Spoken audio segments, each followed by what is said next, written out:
Waalaikumsalam warahmatullahi wabarakatuh. Kenapa orang yang masih melakukan amalan-amalan seperti maulid, haul Habib-Habib, ziarah kubur wali-wali tidak malu sama Allah Jalla Jalaluh? Bukankah mereka sedang bermaksiat sama Allah Subhanahu wa ta'ala? Ini semua dilakukan karena seseorang menganggap itu adalah perbuatan baik. Dan kebanyakan teman-teman kita ini, semoga Allah berikan hidayah, mereka menyangka mereka sedang mendekatkan diri kepada Allah Subhanahu wa ta'ala. Padahal kita tahu semuanya, kalau Allah Subhanahu wa ta'ala telah mengutus Nabi-Nya Muhammad sallallahu alaihi wasallam untuk mengajarkan ajaran yang dia inginkan. Dan sebelum Nabi Muhammad SAW menutup hidupnya, ditutup dengan nafas yang terakhir, itu beliau sudah menyampaikan semuanya. Dan ini disepakati oleh para ulama. Tidak ada satupun di antara sahabat setelah meninggalnya Nabi Muhammad SAW kemudian menambah-nambah ajaran beliau SAW. Banyak orang yang tidak faham. Mereka mengatakan buktinya ada sahabat yang melakukan perbuatan-perbuatan yang Nabi tidak contohkan, padahal yang dimaksud adalah pada saat Nabi Muhammad SAW masih hidup. Ini tidak termasuk dalam larangan karena wahyu sedang turun, agama dalam proses penyempurnaan. Tapi setelah sempurna agama itu tidak perlu sebenarnya orang melakukannya. Kenapa? Sebabnya ya syaitan menghiasi bagi orang, teman-teman sekalian. Kata ulama, dosa ada dua macam. Ada dosa syahwat dan ada dosa syubhat. Dosa syahwat adalah dosa yang diikuti dengan hawa nafsu, seperti orang mencuri, membunuh, berzina. Itu semua adalah hawa nafsu. Dan ada dosa syubhat. Ini yang banyak orang terjerumus dan dia tidak tahu kalau dia sedang terjerumus. Dia anggap itu ibadah padahal sebenarnya bukan, ya. Termasuk dalam pelanggaran adalah melakukan apa yang baginda Nabi Muhammad SAW tidak ajarkan. Saya kasih contoh begini, teman-teman. Kalau anda berkata maulid ini memperingati hari lahirnya atau hari matinya seseorang adalah hal yang boleh-boleh saja karena itu baik, teman-teman. Seperti anda sedang kerja di satu perusahaan. Kita kerja di satu perusahaan. Perusahaan punya peraturan-peraturan. Kita masuk misalnya building itu ada 10 tingkat, rapi, bersih. Kita sebagai pegawai ingin berbuat perbuatan yang kita lihat baik, tapi perusahaan tidak suruh. Seperti misalnya kita membeli kembang, kita taruh kembang di pintu utama masuk kantor. Pemilik perusahaan tidak mau itu. Kalau dia mau, dia sudah taruh kembang. Niat kita baik. Atau kita merombak settingan yang ada di kantor yang sudah ditaruh, meja, komputer, atau lampunya kita ganti warnanya, atau kita ubah settingannya. Saya yakin pemilik perusahaan tidak akan setuju walaupun itu niatnya baik. Itu rasional sekali. Bagaimana dengan orang yang sudah Allah sempurnakan agamanya lalu dia buat-buat dengan alasan itu baik, walaupun bunga tadi wangi, walaupun settingan itu bagus, yang punya nggak mau, gitu kan? Kalau dia mau dia sudah suruh, dia bisa suruh. Allah Subhanahu wa ta'ala maha sempurna. Dan Allah sudah turunkan dalam surah Al-Ma'idah ayat 3, A'udzubillahi minasyaitonir rajim, al-yauma akmaltu lakum dinakum. Hari ini aku sudah sempurnakan agama kalian. Enggak butuh lagi tambahan. Kata Ibnu Katsir, kata para ulama tafsir, menandakan orang Islam tidak butuh lagi ajaran apapun. Wa atmamtu alaikum ni'mati, dan nikmatku akan aku sempurnakan. Maknanya kalau kalian yakini dan jalankan agama kalian yang sudah saya sempurnakan. Wa raditu lakumul Islam madina, dan aku ridha kalau kalian beragama Islam. Dengan Islam aku akan terima, selain Islam aku tidak akan terima. Itu maknanya. Jadi tidak perlu tambah-tambahan, teman-teman sekalian. Kalau Nabi Muhammad SAW tidak pernah lakukan maulid, kenapa anda lakukan? Apa maunya gitu loh. Tanya coba, pasti mereka bilang Nabi nggak pernah lakukan, para sahabat tidak melakukan. Sampai saya pernah berkata kepada beberapa teman yang sudah sampai pada level ustadz-ustadz, kiai-kiai yang mereka masukkan, saya bilang, akhi, tolong datangkan kepada saya satu saja pendapat, tidak usah dari para sahabat, tidak usah dari para tabi'in, 4 orang imam saja, Imam Ahmad, Imam Malik, Imam Syafi'i, Imam Abu Hanifah, ada enggak satu saja statement mereka yang suruh buat maulid? Coba datangkan kepada saya. Tidak pernah ada, satu pun tidak ada statement mereka. Dan itu muncul justru setelah mereka meninggal. Imam Abu Hanifah meninggal tahun 150 Hijriah, Imam Malik meninggal 179 Hijriah, Imam Syafi'i meninggal 204, Imam Ahmad meninggal 240 Hijriah. Itu munculnya maulid di tahun pas Imam Ahmad terakhir tuh, 10 tahun sebelum meninggal, 230 Hijriah, oleh orang-orang Syiah yang ada di Mesir. Itu mereka lakukan karena mereka mau mencontohi ya yang dilakukan oleh orang-orang Nasrani merayakan hari lahirnya Nabi Isa alaihissalam. Banyak orang bilang ini kan cuma untuk syiar. Syiar, akhi, sampaikan sejarah Nabi Muhammad SAW, sampaikan majelis ilmu, bukan dengan membuat-buat yang Nabi kita tidak lakukan, gitu kan? Saya sudah kasih contoh tadi di perusahaan, walaupun kita dekat dengan seseorang pimpinan perusahaan pun tidak mungkin kita bisa melanggar apa yang dia inginkan, harus mengikuti apa yang dia titahkan, gitu kan. Seperti itulah memahaminya. Dan segala macam jenis-jenis perbuatan saya tidak rinci satu persatu teman-teman sekalian. Saya sarankan jadikanlah Nabi Muhammad SAW betul-betul sebagai kiai Anda.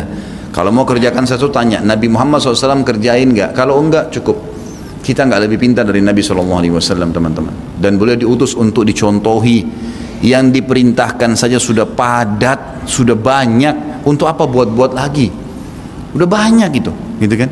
Dan anehnya teman-teman yang buat acara maulid ini, subhanallah, banyak sunnah Nabi yang ditinggalin. Banyak, melimpah sunnah Nabi nggak dikerjakan.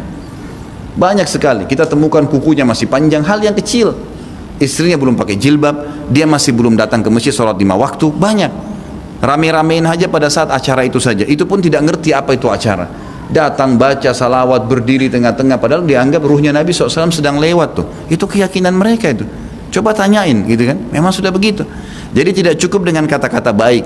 Mohon maaf, saya katakan ini dengan teman-teman yang melakukan perbuatan-perbuatan yang Nabi SAW tidak perintahkan. Anda sama saja sedang mengatakan, maaf Rasulullah, saya lebih ngerti daripada Anda. Nabi SAW tidak perintahin kita kerjain, jadi kita lebih ngerti dong dari Nabi, gitu kan? Padahal kita disuruh menjadikan Nabi Muhammad SAW sebagai suri tauladan. Yang disuruh saja, jangan tambah-tambah, cukup. Dan yang tidak dicontohkan sama, jangan juga dilakukan. Karena Nabi SAW bukan orang yang tidak tahu, orang yang tahu, semua dipandu kan? Berarti di sini masuk dalam mengerjakan apa yang diperintahkan, meninggalkan apa yang dilarang dan yang tidak dicontohkan. Karena di sini dilarang itu bisa Nabi SAW larang, atau Nabi SAW sengaja tidak lakukan untuk menunjukkan kalau itu tidak boleh. Kan seperti itu. Semoga Allah berikan hidayah. Bagaimana kiat-kiat kita menepis dosa-dosa was-was dan fikiran yang dapat merusak keimanan. Was-was itu dari syaitan. Makanya kata Allah Subhanahu wa taala dalam surah An-Nas, A'udzubillahi minasyaitonir rajim, alladzi yuwaswisu fi sudurin nas. Kata-kata was-was memang dari situ. Dari bahasa Arab itu. Yuwaswis, kata para ulama tafsir, artinya yang membisikkan dari kuping, yang memasukkan ke dalam benak hati, gitu kan? Semua itu yang akhirnya membuat orang jadi ragu. Dan yang dimaksud was-was ini penyakit adalah kalau seseorang ragu dalam mengerjakan sebuah kebaikan. Dan syaitan akan mendatangkan 1000 alasan agar kita meninggalkan perbuatan baik itu. Sholat malam misalnya, kau ngantuk, nanti kau begini, nanti kau begitu, nanti kau begitu, 1001 alasan. Tapi saran saya, jadikan syaitan itu seperti orang yang sedang menawarkan produk dan kita lagi di lampu merah, kaca mobil nggak usah dibuka, nggak usah hiraukan, tetap jalan, sudah selesai, gitu kan?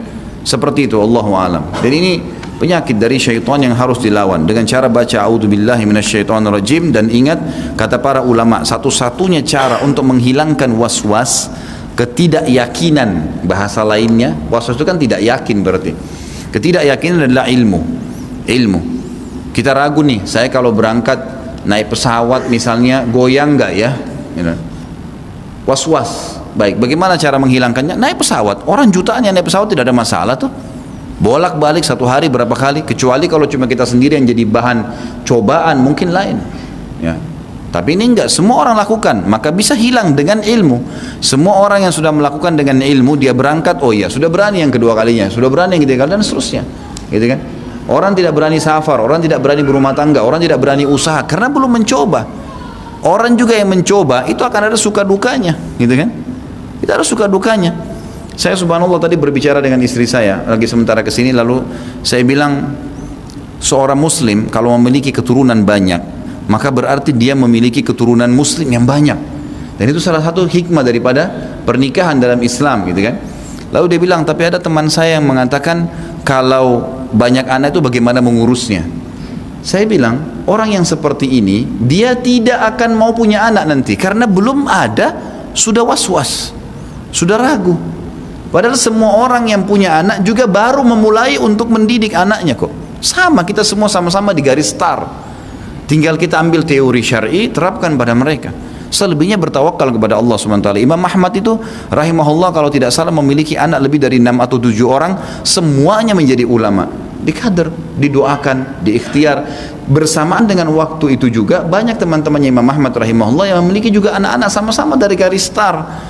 Kalau orang was-was misalnya, oh haji itu padat ya, terus anda mau tunggu Ka'bah itu kosong sendirian, nggak bakal terjadi itu, mustahil, gitu kan.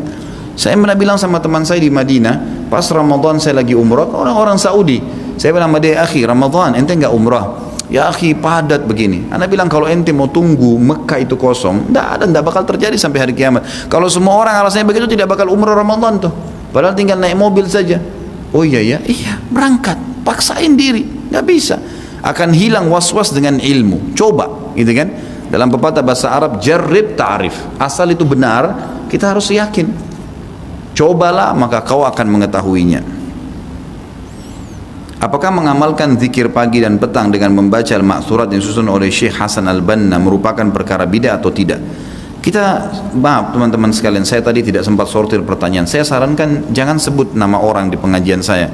Saya minta tolong ke depannya jangan ada sebut nama orang, jangan nama sebut organisasi. Anda tanya hukum halal haram, ya. Kalau mau bertanya begini, saya mau baca zikir pagi sore, mana yang baik? Tuh paling tepat. Jangan antum sebut nama orang, karena menyebut nama orang, rahimahullah, orang ini sudah mati. Sebagaimana seorang muslim semua ini sudah mati, gitu kan? Kalau kita mau main vonis ini bid'ah atau tidak, itu bukan tradisi saya. Mohon maaf, saya tidak bisa menjawab seperti itu. Tapi saya mengatakan Anda membaca zikir pagi sore, ikuti sesuai dengan dalil. Kalau ada dalil tertera dalam buku-buku yang dibaca tentang zikir pagi sore, lakukan, gitu kan? Selama ada dalil maka lakukan. Seperti itulah. Allahu a'lam. Dalam beribadah khususnya sholat, kita harus memperhatikan adab atau kemasan. Apakah menggunakan peci atau kopiah dalam sholat termasuk adab juga? Apabila iya, apa hukum menggunakan peci atau kopiah saat sholat?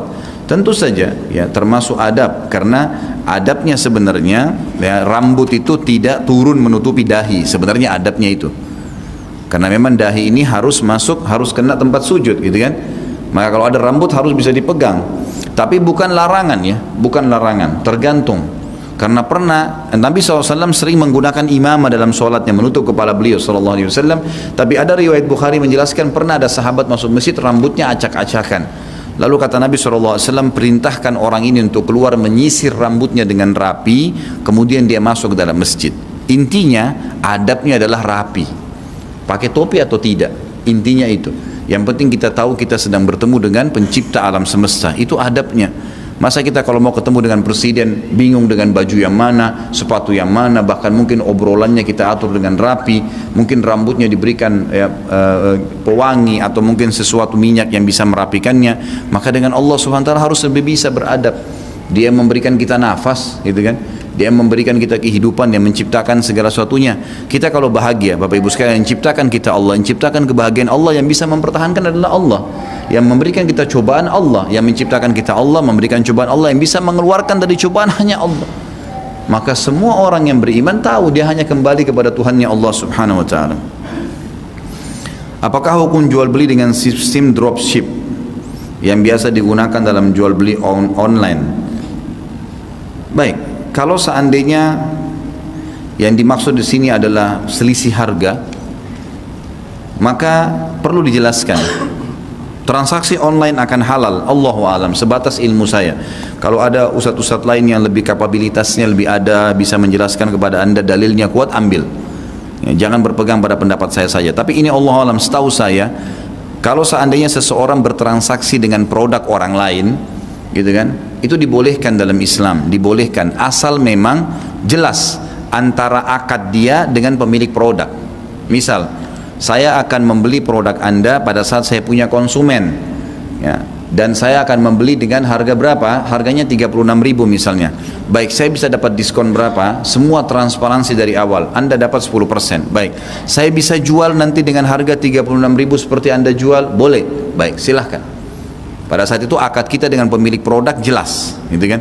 Saya akan order kapan ada produknya, kapan ada pesanan, maka boleh saja. Dan jangan pernah malu untuk mengatakan kalau kita lagi online, lalu orang tanya, apakah ini produk Anda? Jawab, bukan, saya pesankan. Tidak apa-apa. Allah Subhanahu wa ta'ala memudahkan transaksi jual beli. Kata Nabi SAW, selama dua orang yang transaksi jujur, maka Allah memberkahi transaksi mereka. Jadi jangan khawatir, mobil kita pernah tabrakan lalu kita mau jual, teman-teman, jangan pernah dusta, berbahaya. Mobil kamu ini pernah tabrakan? Enggak pernah, padahal sudah 7 kali tabrakan nih. Ini enggak boleh. Iya, pernah tabrakan, saya masukkan di bengkel di sebelah sini, silakan cek, laku insya Allah, jujur, gitu kan? Allah Subhanahu Wa Taala menilai. Tapi kalau dia dusta, pastikan orang itu cuma ambil nomor telepon pergi dan tidak jadi transaksi. Allah Subhanahu Wa Taala yang maha kuasa atas segala sesuatunya. Harusnya kita yakin dengan itu. Sebutkan jumlah bilangan sholat sunnah rawatib, karena saya masih bingung. Ini seperti saya lagi ujian ini. Ya. Sebutkan jumlah bilangan sholat sunnah rawatib pakai tanda seru lagi. Karena saya masih bingung dalam bilangannya dan bagian-bagiannya.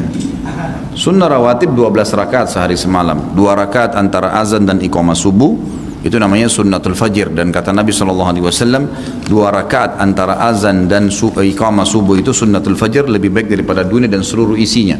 Itu 2 rakaat. Kemudian 4 rakaat sebelum duhur, dan 2 rakaat sesudah duhur, kemudian 2 rakaat sudah maghrib, 2 rakaat sudah isya. Jadi 2 rakaat pertama subuh, kemudian tambah 4 rakaat sebelum duhur berarti sudah 6, tambah 2 rakaat habis duhur berarti 8, 2 rakaat sudah maghrib berarti 10, 2 rakaat sudah isya berarti 12. Ini namanya sunnah rawatib yang disebutkan dalam hadis Bukhari Muslim, siapa yang menjaga 12 rakaat sehari semalam, Allah akan membangunkan baginya istana di surga. Tapi apakah ada sunnah-sunnah lain? Ada. Tapi bukan rawatib namanya. Seperti sunnah sholat qobliyah asar 4 rakaat. Ini enggak masuk dalam rawatib. Kata Nabi SAW, semoga Allah merahmati seorang hamba yang rutin menjaga 4 rakaat sebelum asar. Ini tidak masuk dalam rawatib yang dapat istana di surga, tapi dapat doa rahmat dari Nabi SAW. Antara azan dan iqamah maghrib, juga antara azan dan iqamah isya, ada solat sunnah. Karena kata Nabi SAW, baina kulli adzanaini as-salah, dalam hadis sahih. Di antara setiap azan dan iqamah ada solat yang dikerjakan, gitu kan?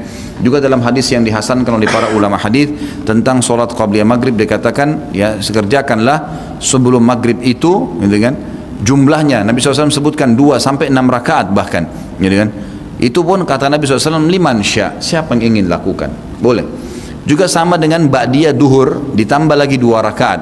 Kalau tadi qabliyah duhur dalam rawatib 4 dan sesudahnya 2, maka ada hadis yang menjelaskan disunnahkan kita kerjakan 4 rakaat sebelum dan 4 rakaat sesudah duhur.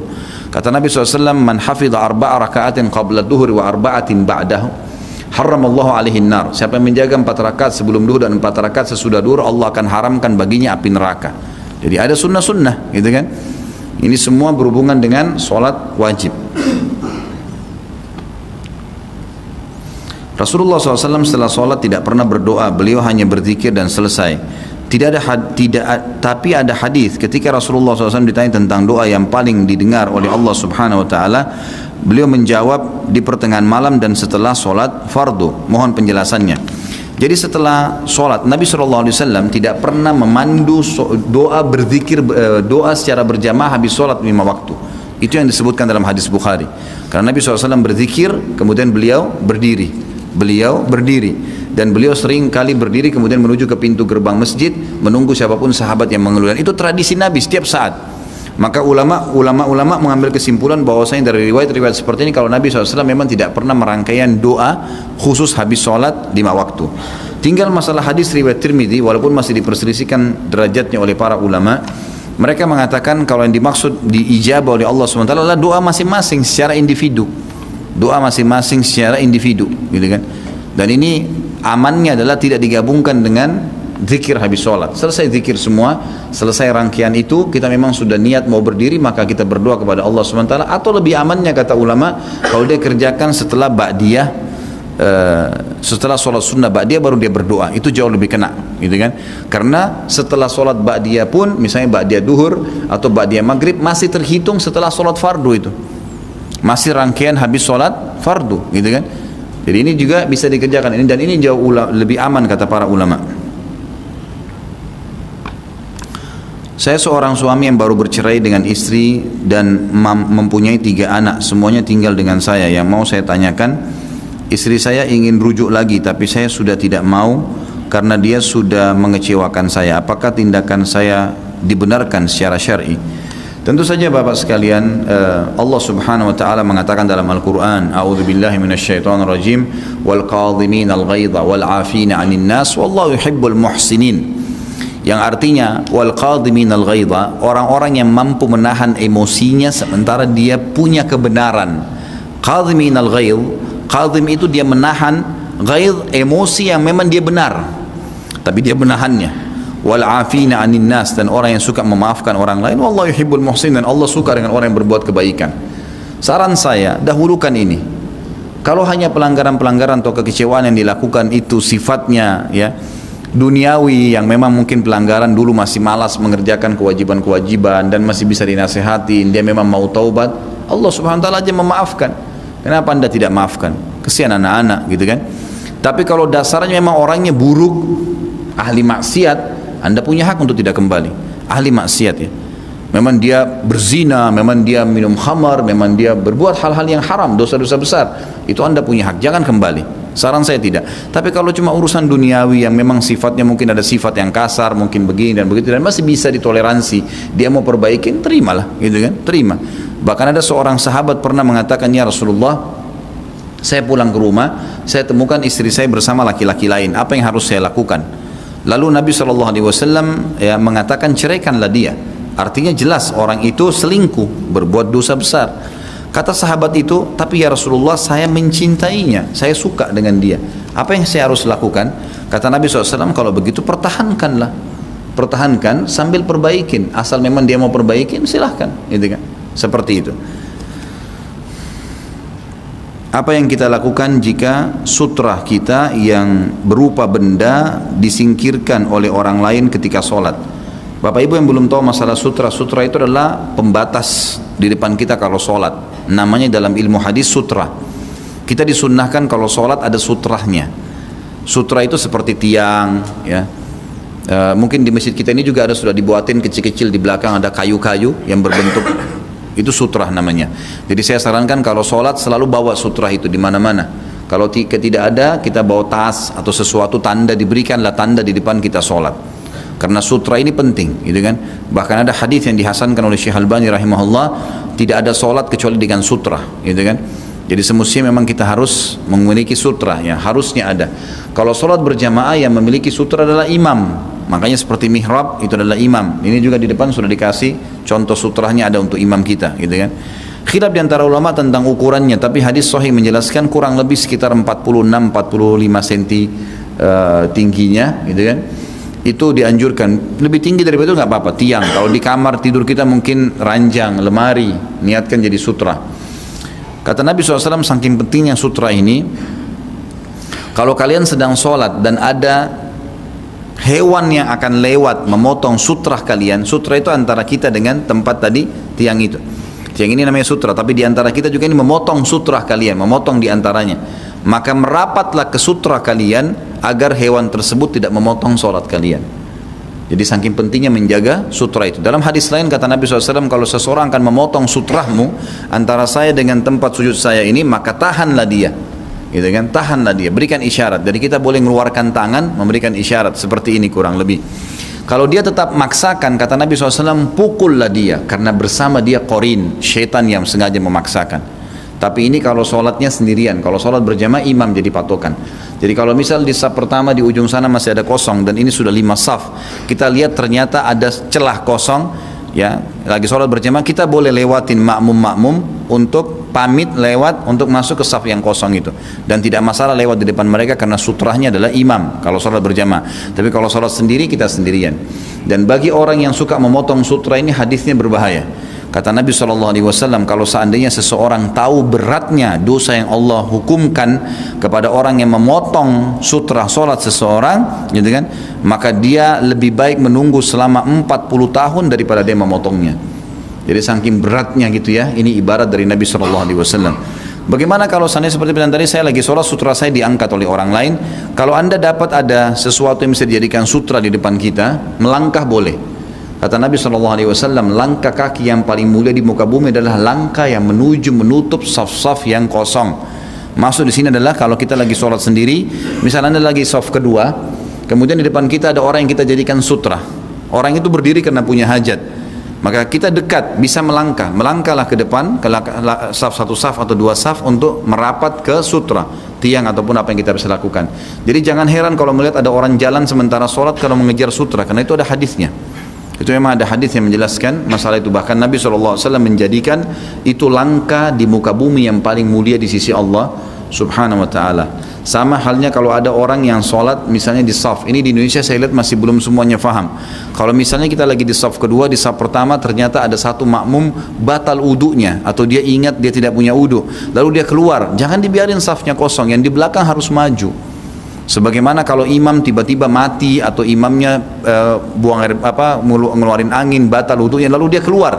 Karena tidak boleh imam juga dalam kondisi batal wudu lanjutin sholat, gitu kan? Dia keluar, maka yang di belakang imam menggantikan dia. Seperti kasus Umar bin Khattab radhiyallahu anhu pada saat ditusuk oleh Abu Lu'lu', maka beliau jatuh tersungkur. Abu Musa al-Asy'ari maju langsung menggantikannya menjadi imam.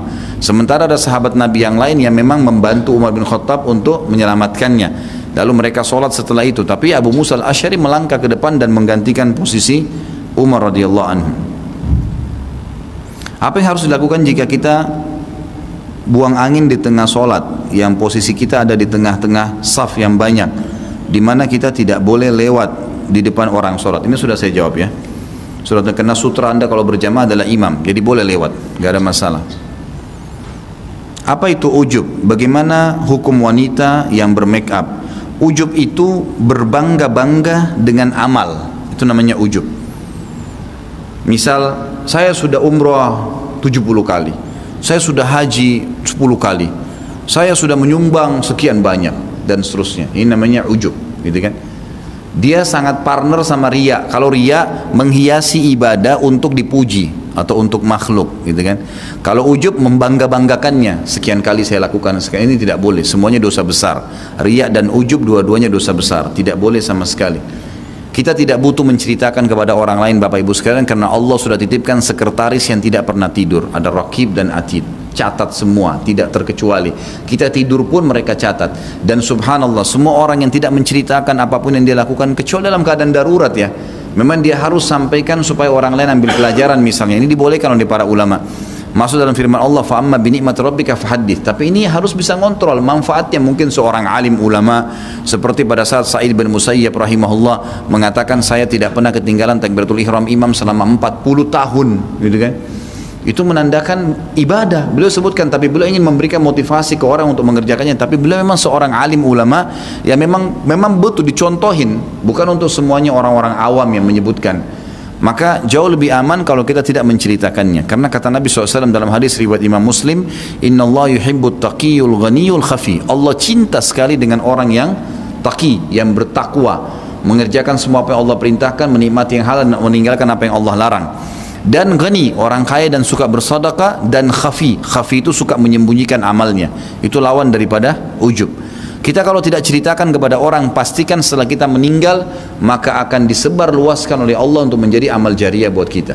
Jadi nggak usah repot-repot kita ceritakan, karena itu berbahaya. Selain dosa besar, amal kita juga bisa dihapuskan oleh Allah Subhanahu wa ta'ala. Masalah make up boleh saja, tidak ada masalah make up bagi seorang wanita, tapi ada syarat. Yang pertama, bahan-bahan make upnya halal. Tidak boleh dari babi, dari apa, lemak babi lah atau apa. Harus tanya kritis. Seorang muslim harus tanya, mana kosmetika yang halal, gitu kan? Boleh dia gunakan, itu masih tidak ada masalah, tidak ada larangan. Itu syarat yang pertama. Syarat yang kedua, dia gunakan di depan yang dibolehkan oleh Allah, mahramnya, suaminya, anaknya, ayahnya, nggak ada masalah. Tapi kalau di depan umum haram, nggak boleh. Kan? Dan di depan umum sehingga jadi fitnah, nggak boleh, haram ini, gitu kan? Tidak boleh sama sekali melakukan di depan orang-orang umumnya. Apakah dalilnya tangan bersedekap ketika i'tidal? Apa ini? Menggerakkan jari telunjuk ketika tahiyat. Tangan bersedekap kembali kepada hadis Nabi SAW yang sebuah riwayat yang menjelaskan tentang sholatnya Nabi SAW. Dan ini dari satu hadis jadi dua pendapat ulama yang berbunyi, Nabi SAW pada saat bangun dari ruku, beliau anggota tubuh beliau kembali seperti semula. Kata-kata kembali seperti semula, khilaf diantara ulama, ini sebelum takbir atau sesudah takbir. Pendapat ulama yang mengatakan sebelum takbir, maka mereka mengatakan berarti tangan sami Allah liman hamidah diletakkan di sebelah paha kiri kanan, Karena sebelum takbir kembali seperti semula. Pendapat kedua mengatakan kembali ke dada, karena yang dimaksud setelah takbir, yang dimaksud adalah setelah takbir Allahu Akbar meletakkan di dada, karena rangkaian sholat dihitung pada saat sudah takbir. Ini dua pendapat, dan Allahu alam, saya berpendapat pribadi setelah saya simpulkan dalil-dalil dan saya baca panjang lebar, pendapat yang bijaksana adalah Ibnu Qayyim rahimahullah. Beliau mengatakan alangkah baiknya seorang muslim mengerjakan keduanya, karena dua-duanya kembali kepada dalil yang sama, gitu kan? Dalil yang sama. Tentang masalah menggerakkan jari tasyahud, di tasyahud itu khilaf di antara para ulama tentang kesahihannya. Syekh Albani rahimahullah melemahkan hadisnya, riwayat Imam Tirmidzi, mengatakan hadis ini lemah karena ada perawi yang dikhawatirkan, gitu kan, pelanggaran yang pernah terjadi, maka beliau mendhaifkannya, melemahkannya. Syekh bin Baz rahimahullah, seorang ulama yang lain, mengatakan itu sunnah, gitu kan. Tapi saya punya cuplikan pribadi sampai sekarang saya masih simpan di WhatsApp saya. Salah satu murid utamanya, salah satu muridnya Syekh Albani rahimahullah dari Mesir.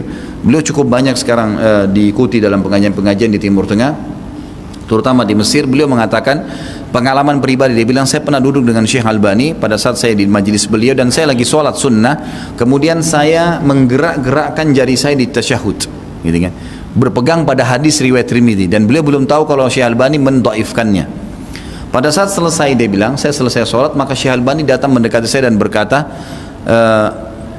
apa kamu tahu tentang hadis yang kamu lakukan? Maka saya berkata, iya Syekh, saya tahu, gitu kan.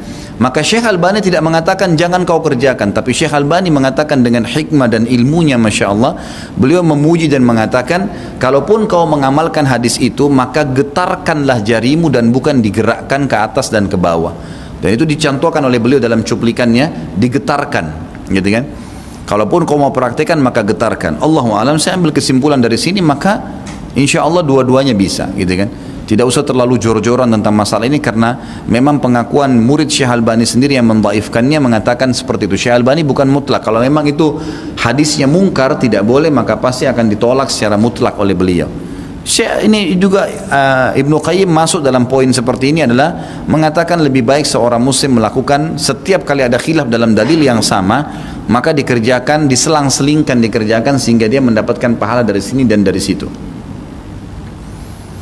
Bagaimana membawa keluarga ke majelis ilmu di mana untuk ibadah saja masih malas-malasan? Memang harus coba diajak. Insya Allah ya, majelis ilmu itu asal ikhlas karena Allah subhanahu wa ta'ala, Allah akan berikan manfaat.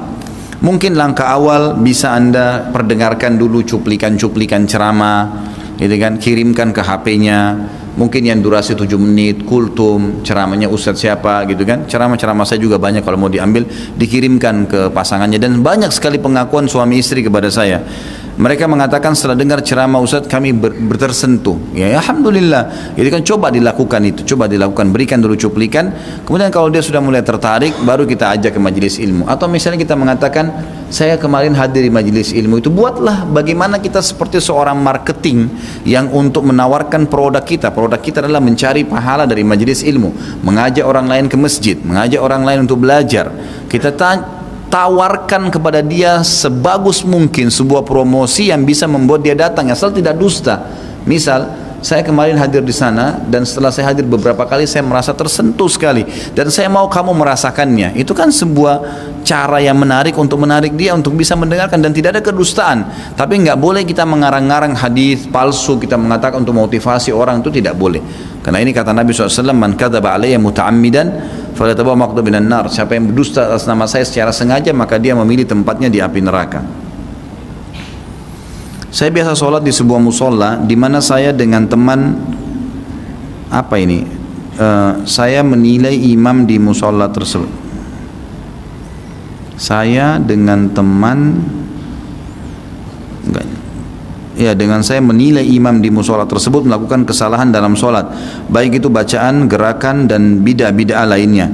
Saya dan teman pernah berniat untuk menggantikan imam tersebut, akan tetapi kami ragu jika nanti warga menilai tidak sopan, karena saya pernah dengar jika seorang imam tidak disukai para makmum, maka dosa bagi imam tersebut. Jadi bagaimana pemilihan imam yang sebenarnya? Dimusyawarakan, disampaikan baik-baik. Dan saudaraku, semua manusia itu punya buat salah, tapi tugas kita mengingatkan. Saya pernah menemukan seorang imam, bacaannya salah. Imam ini hafal Quran 30 juz, tapi ada bacaan yang keliru pada saat itu. Di kota Makassar, lalu saya datangin dia habis sholat, saya minta waktu ke rumahnya sebentar, cuma durasi 5-10 menit. Saya bilang maaf, bukan menggurui, tapi saya waktu itu memang dia belum kenal. Alhamdulillah sekarang kalau saya datang ke Makassar pengajian dia selalu hadir. Tapi awalnya saya sampaikan seperti itu, saya bilang afwan, saya mau sampaikan sesuatu, mudah-mudahan antum jangan tersinggung, ini cuma masukan. Cara membaca Ar-Rahmanir Rahim memang seperti itu, tapi dia baca Ar-Rahmani Ar-Rahim gitu kan, Rahim. Sebenarnya ini setahu saya Allah alam ini tidak tepat, karena itu mengubah makna daripada sifat Allah Subhanahu wa taala. Bacaan yang benar begini, antum hafal Quran, mudah-mudahan itu bisa bermanfaat. Awalnya kelihatannya agak berat, tapi alhamdulillah sampai sekarang sudah diubah. Jadi teman-teman kita yang tidak tahu salah itu mungkin saja dia tidak ngerti. Masih ingat riwayat yang pernah saya sampaikan, ada sahabat masuk Islam di zaman Nabi SAW. Saking gembiranya dia setelah masuk Islam sekitar 2 pekan, gitu kan? Dulu waktu dia masih di masa jahiliyah sebelum Islam, kalau dia senang atau suku mereka senang dengan seseorang, dihadiahkan khamr. Maka dia cari khamr di Madinah, ingin membelikan untuk Nabi Muhammad SAW sebagai kegembiraannya, menunjukkan kegembiraan. Tidak ada di Madinah karena khamr sudah diharamkan. Dia juga tidak tahu, belum tahu hukumnya. Lalu dia keluar dari kota Madinah, dia pergi jauh untuk mencari khamr, sampai dapat khamr dalam kendi yang bagus, yang paling mahal dibeli sama dia. Dia masuk ke masjid bawa kendi khamr. Semua sahabat menyaksikan, gitu kan? Orang semua heran, membawa kendi khamr, ini orang sudah gila nih. Gitu. Dan mengarahkan Nabi SAW, Nabi lagi duduk, lalu kemudian datang depan Nabi, duduk dengan santun dia mengatakan, ya Rasulullah silahkan. Dia nggak tahu. Lalu sahabat semua sudah sempat mau marah, tapi Nabi SAW tersenyum lalu berkata, apakah kau belum tahu kalau ini sudah diharamkan? Apakah kamu belum tahu kalau ini sudah diharamkan? Dia mengatakan, tidak ya Rasulullah. Kata Nabi SAW, Allah telah mengharamkannya, maka pecahkanlah. Orang itu pergi di luar masjid, dipecahkan sama dia. Bayangin, orang tidak tahu, ya kan? Kalau kita langsung vonis tahu ini susah. Jadi sampaikan, subhanallah. Saran saya kepada imam ini, didatangi, nasihatin baik-baik. Kalau misal lebih baik lagi kalau kita punya ilmu, misalnya antum print artikel atau ada buku, saya sarankan judulnya Kriteria Imam dalam Islam, terbitan Pustaka Tazkiyah. Mungkin harganya sekitar 30.000, 35.000 harganya, itu bagus tuh. Di dalamnya ada syarat-syarat, berikan hadiah. Berikan hadiah buku itu dengan buku doa, kemudian langsung pada saat diberikan hadiah, maaf Pak Imam, kami berikan ini dan kami sempat mendengarkan begini, mudah-mudahan Anda tidak tersinggung, dan ini kami karena lillahi ta'ala hanya menyampaikan, lalu tinggalkan. Setelah itu kita lihat perkembangan. Kalau memang sudah didakwain tetap dia tidak mau, gitu kan, maka baru kita sampaikan kepada majelis masjid kalau peraturannya seperti ini dalam Islam loh, gitu kan. Jangan tiba-tiba diubah tanpa musyawarah, dimusyawarahkan dengan pengurus masjid supaya semuanya bisa mengetahui apa kesalahan yang sedang terjadi. Apakah jika kita hendak bersalaman dengan orang dalam suatu grup atau kelompok sunnahnya dimulai dengan sebelah kanan kita? Jawabannya iya. Karena Nabi SAW dalam hadis Bukhari dikatakan selalu memulai yang baik-baik dengan sisi kanannya, baik menggunakan pakaian, sisir, apa saja. Karena Nabi SAW yuhibbut tayammun, hadisnya. Nabi SAW sangat senang sekali memulai dengan sisi kanan, semuanya. Dalam mandi, sisir, pakai baju, dan seterusnya, semua kebaikan. Dan selain daripada itu, beliau menggunakan tangan kirinya, maaf, dengan cebok, dengan mengangkat sebuah kotoran, dan seterusnya, itu menggunakan tangan kiri. Jadi memang lebih baik dengan sisi kanan. Jika tanaman kita dimakan hewan, maka disebut sebagai sedekah. Bagaimana jika yang makan tanaman itu ulat bulu? Bolehkah kita membunuhnya karena khawatir mengenai anak kita? Saran saya singkirkan. Tapi hewan itu boleh dibunuh kalau memang dasarnya mengganggu. Umumnya tentu ada hewan yang sudah diperintahkan boleh dibunuh, seperti ular, kalajengking, tikus, itu boleh. Ada hadis-hadis yang menjelaskan, cecak, itu semua boleh dibunuh. Ada hadis-hadis sahih. Tapi ada hewan-hewan, ya, seperti juga masuk itu hewan-hewan tidak boleh dimakan, ya. Yang boleh dimakan seperti sapi, ayam, kambing, itu kan semua boleh disembelih. Dan itu sama saja dibunuh, ya, tapi dengan cara yang syar'i gitu. Ada hewan-hewan yang dasarnya tidak ada perintah untuk membunuhnya, tapi kalau berbahaya maka boleh dibunuh. Burung misalnya mengganggu, gitu kan. Kalau misalnya kita punya tanaman padi dan kita tutup tuh, sudah dijaga, lalu ada kelompokan burung datang yang memang mengganggu, lalu kemudian kita mengusirnya, gitu kan. Atau mungkin ada 1-2 ekor yang ditembak karena memang dianggap ini berbahaya, kalau tidak akan merusak hasil panen. Ya, bukan semuanya. untuk jadikan pelajaran, teman-temannya juga akan pergi. Kalau ada cara-cara yang lebih beradab, lebih bagus. Yang jelas berpeganglah pada hadis Bukhari teman-teman sekalian yang berbunyi kata Nabi SAW, fi kulli kabidin ratabatin ajr. Di setiap denyut kehidupan ada pahala, ya. Saya belum lama di Jakarta, ketika saya pulang kampung dikomentari keluarga dan teman, kamu berubah, jenggotan, nggak mau nyanyi lagi, ya, agak lain lah. Mereka bilang ikut aliran apa? Saya tahu mereka komentar itu karena belum tahu ilmunya. Apa yang harus saya lakukan? Ingin rasanya dakwah selalu, namun saya jauh dari Jakarta. Kalau pertanyaan sudah dilemparkan, saya sudah pernah ajarkan, jawab. Kenapa kamu berubah? Ayo duduk yuk, saya ceritain sebentar. Begini loh ceritanya, cerita histori. Cerita saja, saya waktu itu di Jakarta, saya begini, saya juga seperti kalian dulu, saya nyanyi-nyanyi, saya begini. Satu waktu saya masuk masjid, saya dengar ceramah, ustadznya menjelaskan, yang kita tahu saja, tawakal Allah, serahkan, gitu kan. Saya kadang-kadang subhanallah, dan saya tanya kepada teman-teman dai-dai, hampir sama jawabannya. Kadang-kadang kami kalau lagi ceramah, ngalir sendiri, Allah SWT kasih begitu. Kita tugasnya menyampaikan, selebihnya Allah SWT yang berikan taufik, gitu kan. Jadi kita ceritakan, siapa tahu dengan itu mereka sadar. Subhanallah, saya punya pengalaman kemarin, saya diundang di daerah Palu dan tidak salah daerah Nunu katanya di situ. Saya tidak ngerti daerah ini siapa, daerah ini kenapa gitu kan. Ternyata di sana daerah yang terkenal suka berantem. Daerah itu terkenal di satu kecamatan suka berantem, bahkan kalau berantem itu perempuannya juga ikut-ikutan gitu kan. Saya diundang sama teman-teman dari situ gitu. Dipasang spanduk saya, teman-teman yang sudah biasa ikut pengajian di Palu memang mau undang saya sudah lama gitu. Kemudian dia bilang, Ustaz tahu waktu Ustaz diundang itu kami kaget karena orang dari wilayah itu yang ngundang. Ini tiap hari perang-perang, bakar rumahnya orang, bunuh orang. Ini kok bisa ada undangan ke Ustaz Khalid di sini nih gitu. Lalu kami datang, tanya mana ketua panitianya Pak? Panitianya lagi pakai celana pendek sambil merokok gitu. Saya ketua panitianya. Anda yang undang Ustaz Khalid? Dia bilang iya. Jangan lihat penampilan saya baru sadar 3 bulan lalu, dia bilang. Terus kemudian waktu saya duduk, saya dengarin ceritanya. Bagaimana ceritanya? Ternyata pentolan-pentolan mereka yang biasa di ujung-ujung tombaknya yang membakar rumah orang itu duduk di mobil sama saya ini. Sudah pakai kopiah, udah pelihara jenggot. Terus saya tanya gimana ceritanya? Dia bilang Ramadan yang lalu Ustaz, ada satu orang di antara kami dengar ceramah antum di YouTube. Setelah dia dengar, dia suka, sekali 2 kali dengar. Terus dipasanglah layar di sebelah masjid, teman-teman ini semua pada diajak teman-temannya nih. Itu sambil nonton ceramah antum sambil pegang botol bir tuh, sambil mabuk Ramadan.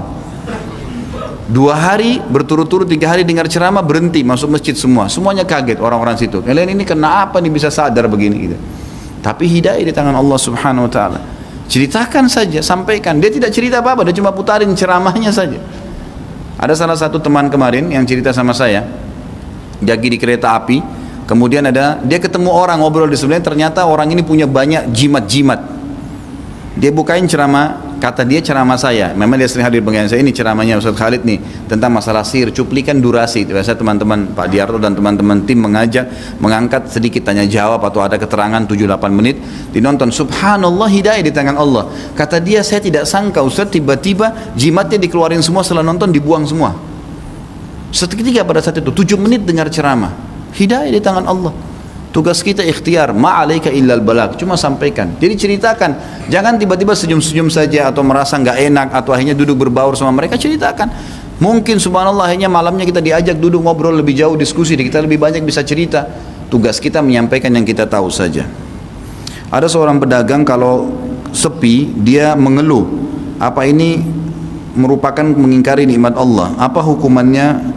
Apa hukumnya menjual organ tubuh?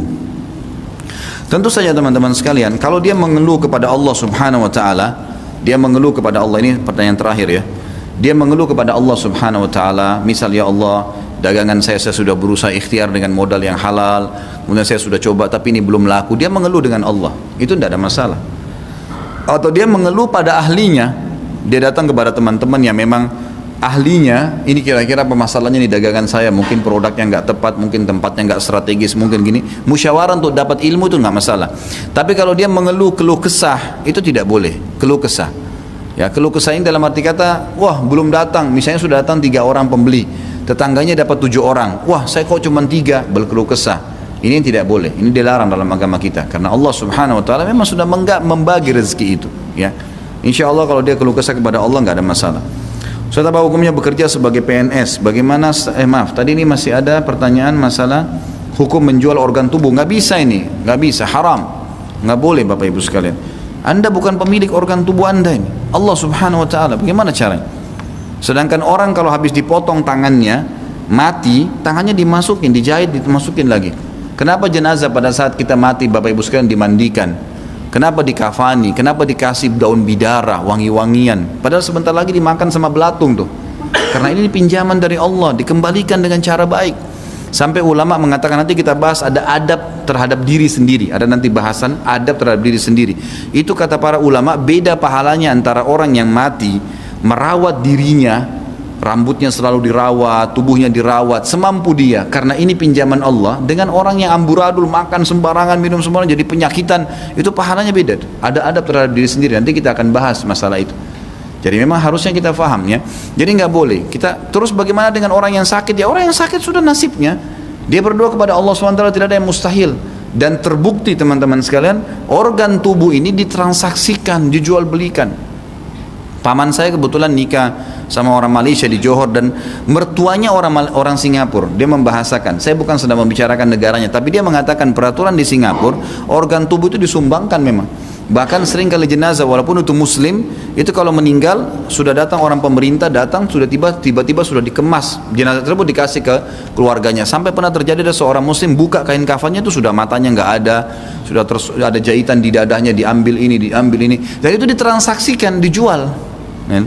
Dijual lagi. Jadi bukan membantu orang gitu kan. Kebanyakan orang cabut ginjalnya dia jual gitu kan. Sudah bukan punya dia terus dia jual, gimana caranya? Nggak boleh. Yang sedang sakit ya sabar. Berapa banyak sih orang yang sakit dibandingkan dengan orang yang sehat? Sedikit sekali kan. Ya udah dia sabar, dia berdoa kepada Allah SWT, tidak ada yang mustahil.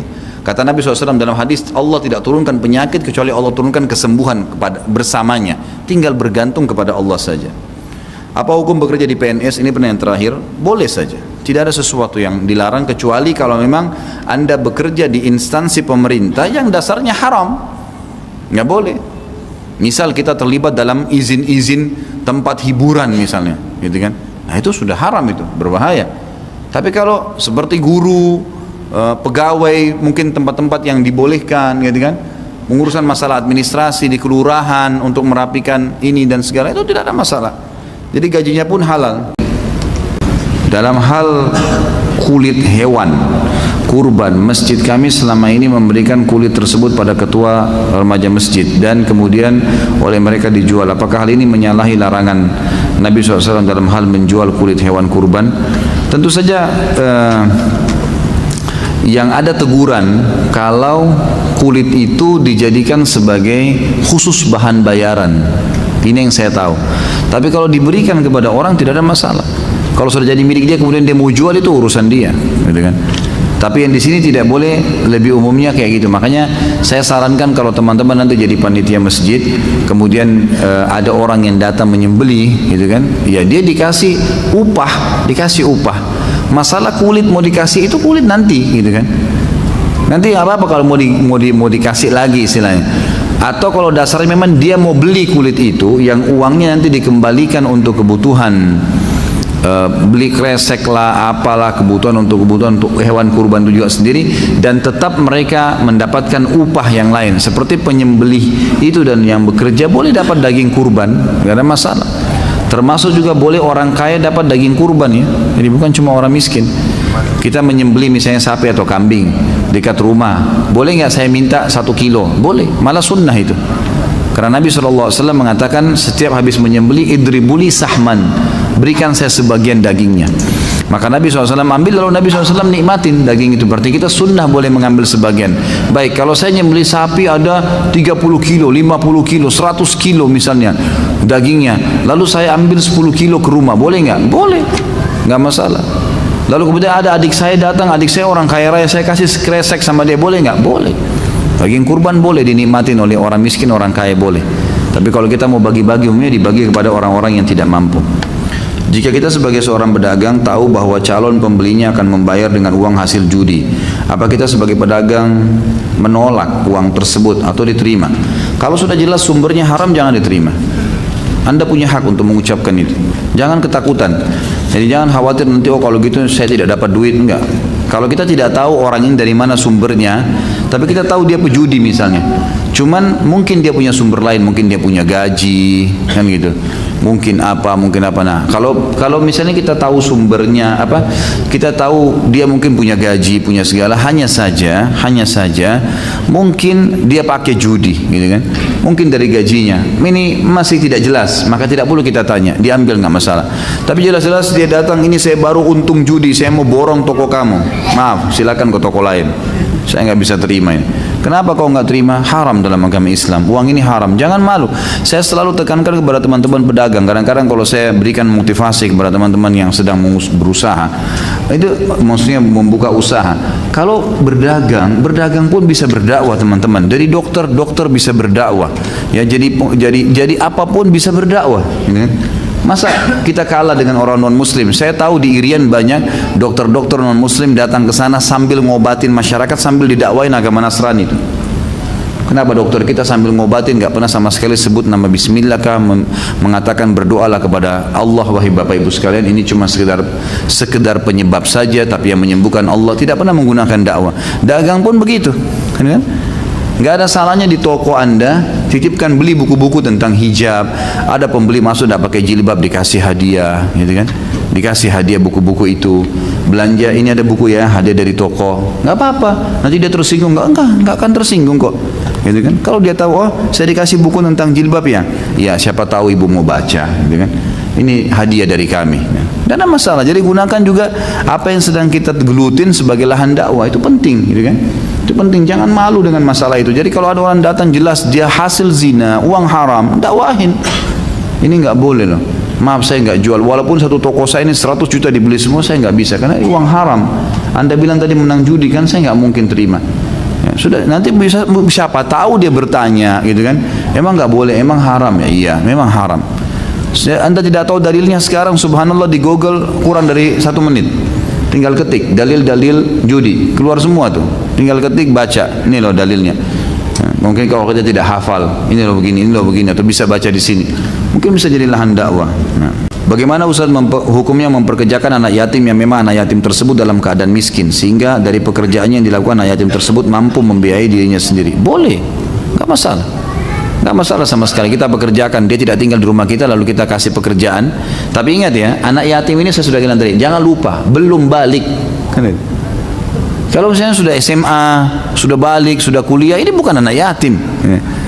Pekerjakan dia yang umumnya membantu orang susah, gitu kan? Jadi nggak boleh salah faham. Kalau setahu saya boleh saja. Kalau memang kita tahu anak yatim ini misal umur baliknya 14 tahun, umur 12 tahun dia sekolah SD sendirian tinggal, dia harus biayai hidupnya. Lebih baik kalau kita tanggung, biayai, gitu kan? Tapi kalau kita anggap dipekerjakan supaya dia belajar, supaya dia dewasa, boleh saja, nggak ada masalah. Insya Allah nggak masalah selama pekerjaan itu halal. Apa hukumnya zina yang dahulu saya lakukan berimbas kepada adik perempuan saya yang sampai sekarang sangat susah mendapatkan jodohnya? Haruskah saya meminta maaf kepada pasangan zina saya dulu yang notabene sekarang bukan siapa-siapa saya lagi? Nggak ada hubungannya, akhi. Nggak ada hubungannya zina kamu sama adik perempuanmu tidak dapat jodoh, sama sekali. Di mana tali benang merahnya nih? Nggak ada hubungannya sama sekali. Anda berbuat dosa sendiri, gitu kan? Nggak ada hubungan. Masalah adik belum ada jodohnya itu rahasia Allah Subhanahu Wa Taala. Nggak ada hubungannya sama sekali. Dan tidak perlu minta maaf dengan pasangan itu. Bertaubat kepada Allah Subhanahu Wa Taala. Kita perlu minta maaf kalau kita berbuat salah. Perzinahan dua-duanya salah dan itu kesalahan kepada Allah Subhanahu Wa Taala. Jadi taubat kepada Allah. Jangan lagi membiarkan syaitan membuka pintu untuk kontek-kontekan lagi. Syaitan akan menunggangi itu supaya kita teringat kenangan-kenangan, akhirnya terbuka lagi pintu zina. Nggak boleh. Wala taqrabuz zina. Jangan dekatin zina. Apa kata ulama tafsir maknanya? Jangan mulai ngobrol, jangan mulai lihat, jangan mulai sesuatu apapun, jangan mulai. Jangan dekatin, nggak usah. Ada SMS masuk jangan dibaca. Emang nggak boleh. Udah tutup dari awal. Sedikit angin saja masih terasa dinginnya, gitu kan? Apalagi kalau dibuka jendelanya bisa kedinginan, masuk angin, gitu. Ya. Apakah membagi warisan disamaratakan antara laki-laki dan perempuan sesuai kesepakatan mereka? Apakah diperbolehkan? Tidak boleh. Tidak boleh. Hukum Allah laki-laki 2, perempuan 1. Walaupun Anda mau, nggak boleh. Terima dulu bagian Anda 2, laki-laki, perempuan 1. Setelah itu mau kasih sendiri silahkan. Tapi nggak bisa dari awal. Nggak boleh membantah hukum Allah.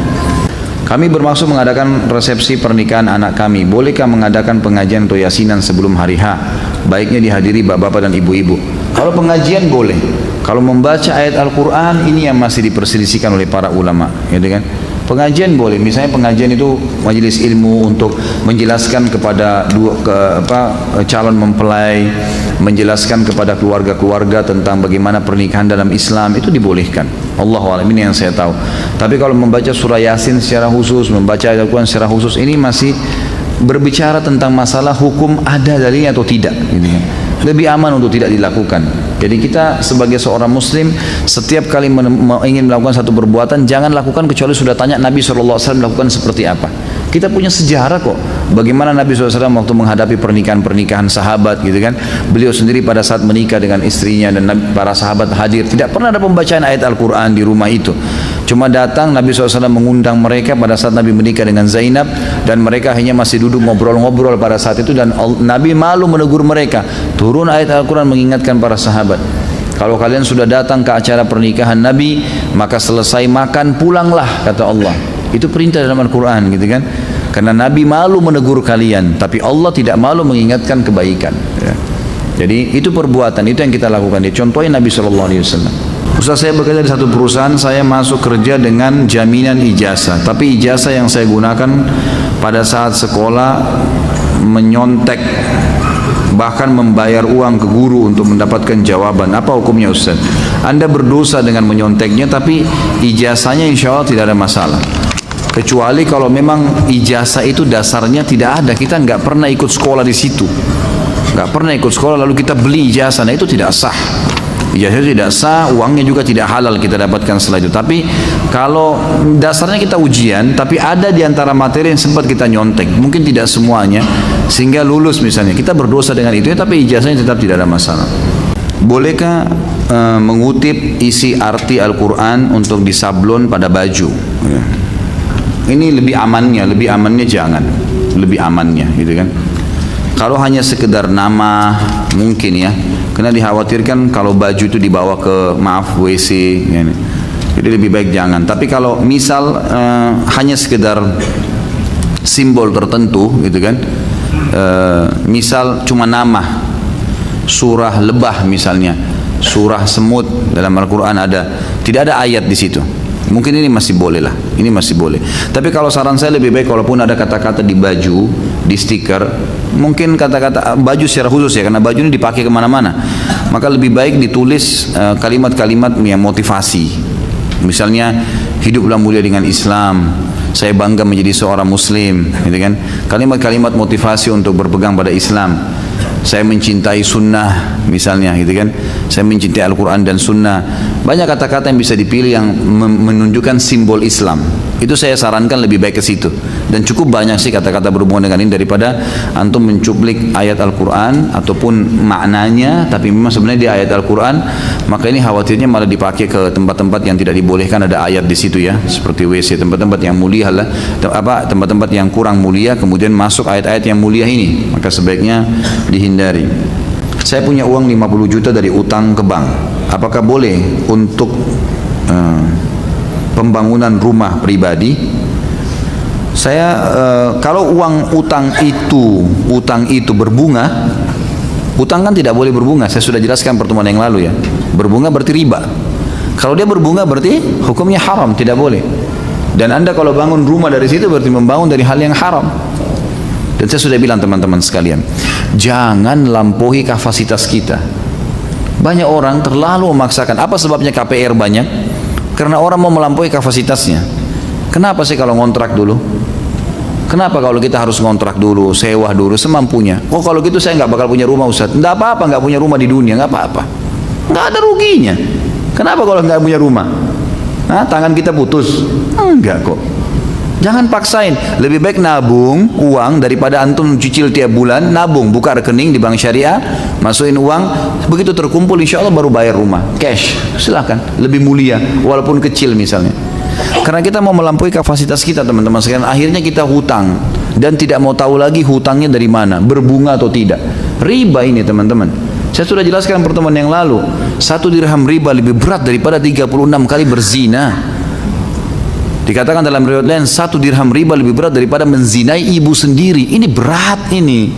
Kok bisa Anda tidak tersentuh dengan hadis seperti ini? Jangan lakukan. Tidak usah paksakan diri. Belum bisa beli kendaraan, naik kendaraan umum. Tidak apa-apa. Jangan malu. Nggak ada yang harus dimaluin gitu. Gitu kan? Saya pernah jalan ke pengajian naik angkot umum, terus kemudian ditanya sama jemaah saya, Ustaz naik angkot? Iya. Apanya yang malu? Kenapa emang? Memang saya lagi tidak ada kendaraan, ya saya naik ini. Nggak ada yang aib. Terus gengsi, untuk apa? Mau apa nih gengsi? Apa yang mau digengsiin gitu? Satu waktu nanti Allah kasih rezeki, ada uang, bayar cash, mulia. Nggak ketakutan bayar tiap bulan, nggak ada masalah gitu kan? Nggak ada masalah. Kata Nabi SAW, siapa yang bangun tidur sehat badannya, dia punya makanan hari itu, maka dia orang yang paling kaya. Itu luar biasa itu, gitu kan? Jadi jangan paksakan diri melampaui kapasitas teman-teman sekalian, akhirnya menyusahkan kita. Saran saya bagaimana? Kembalikan uang itu ke bank. Ini kembalikan, saya tidak jadi pinjam. Sabar, coba ikhtiar, bekerja, mulai nabung, mulai pelan-pelan, jalani kehidupan sesuai dengan kemampuan. Insya Allah, Allah maha melihat teman-teman sekalian. Allah maha mengetahui berapa banyak orang demi Allah yang pakai sepeda tahun lalu, tahun depannya pakai BMW, pakai Mercy. Banyak dengan kesabaran, dengan keteguhan.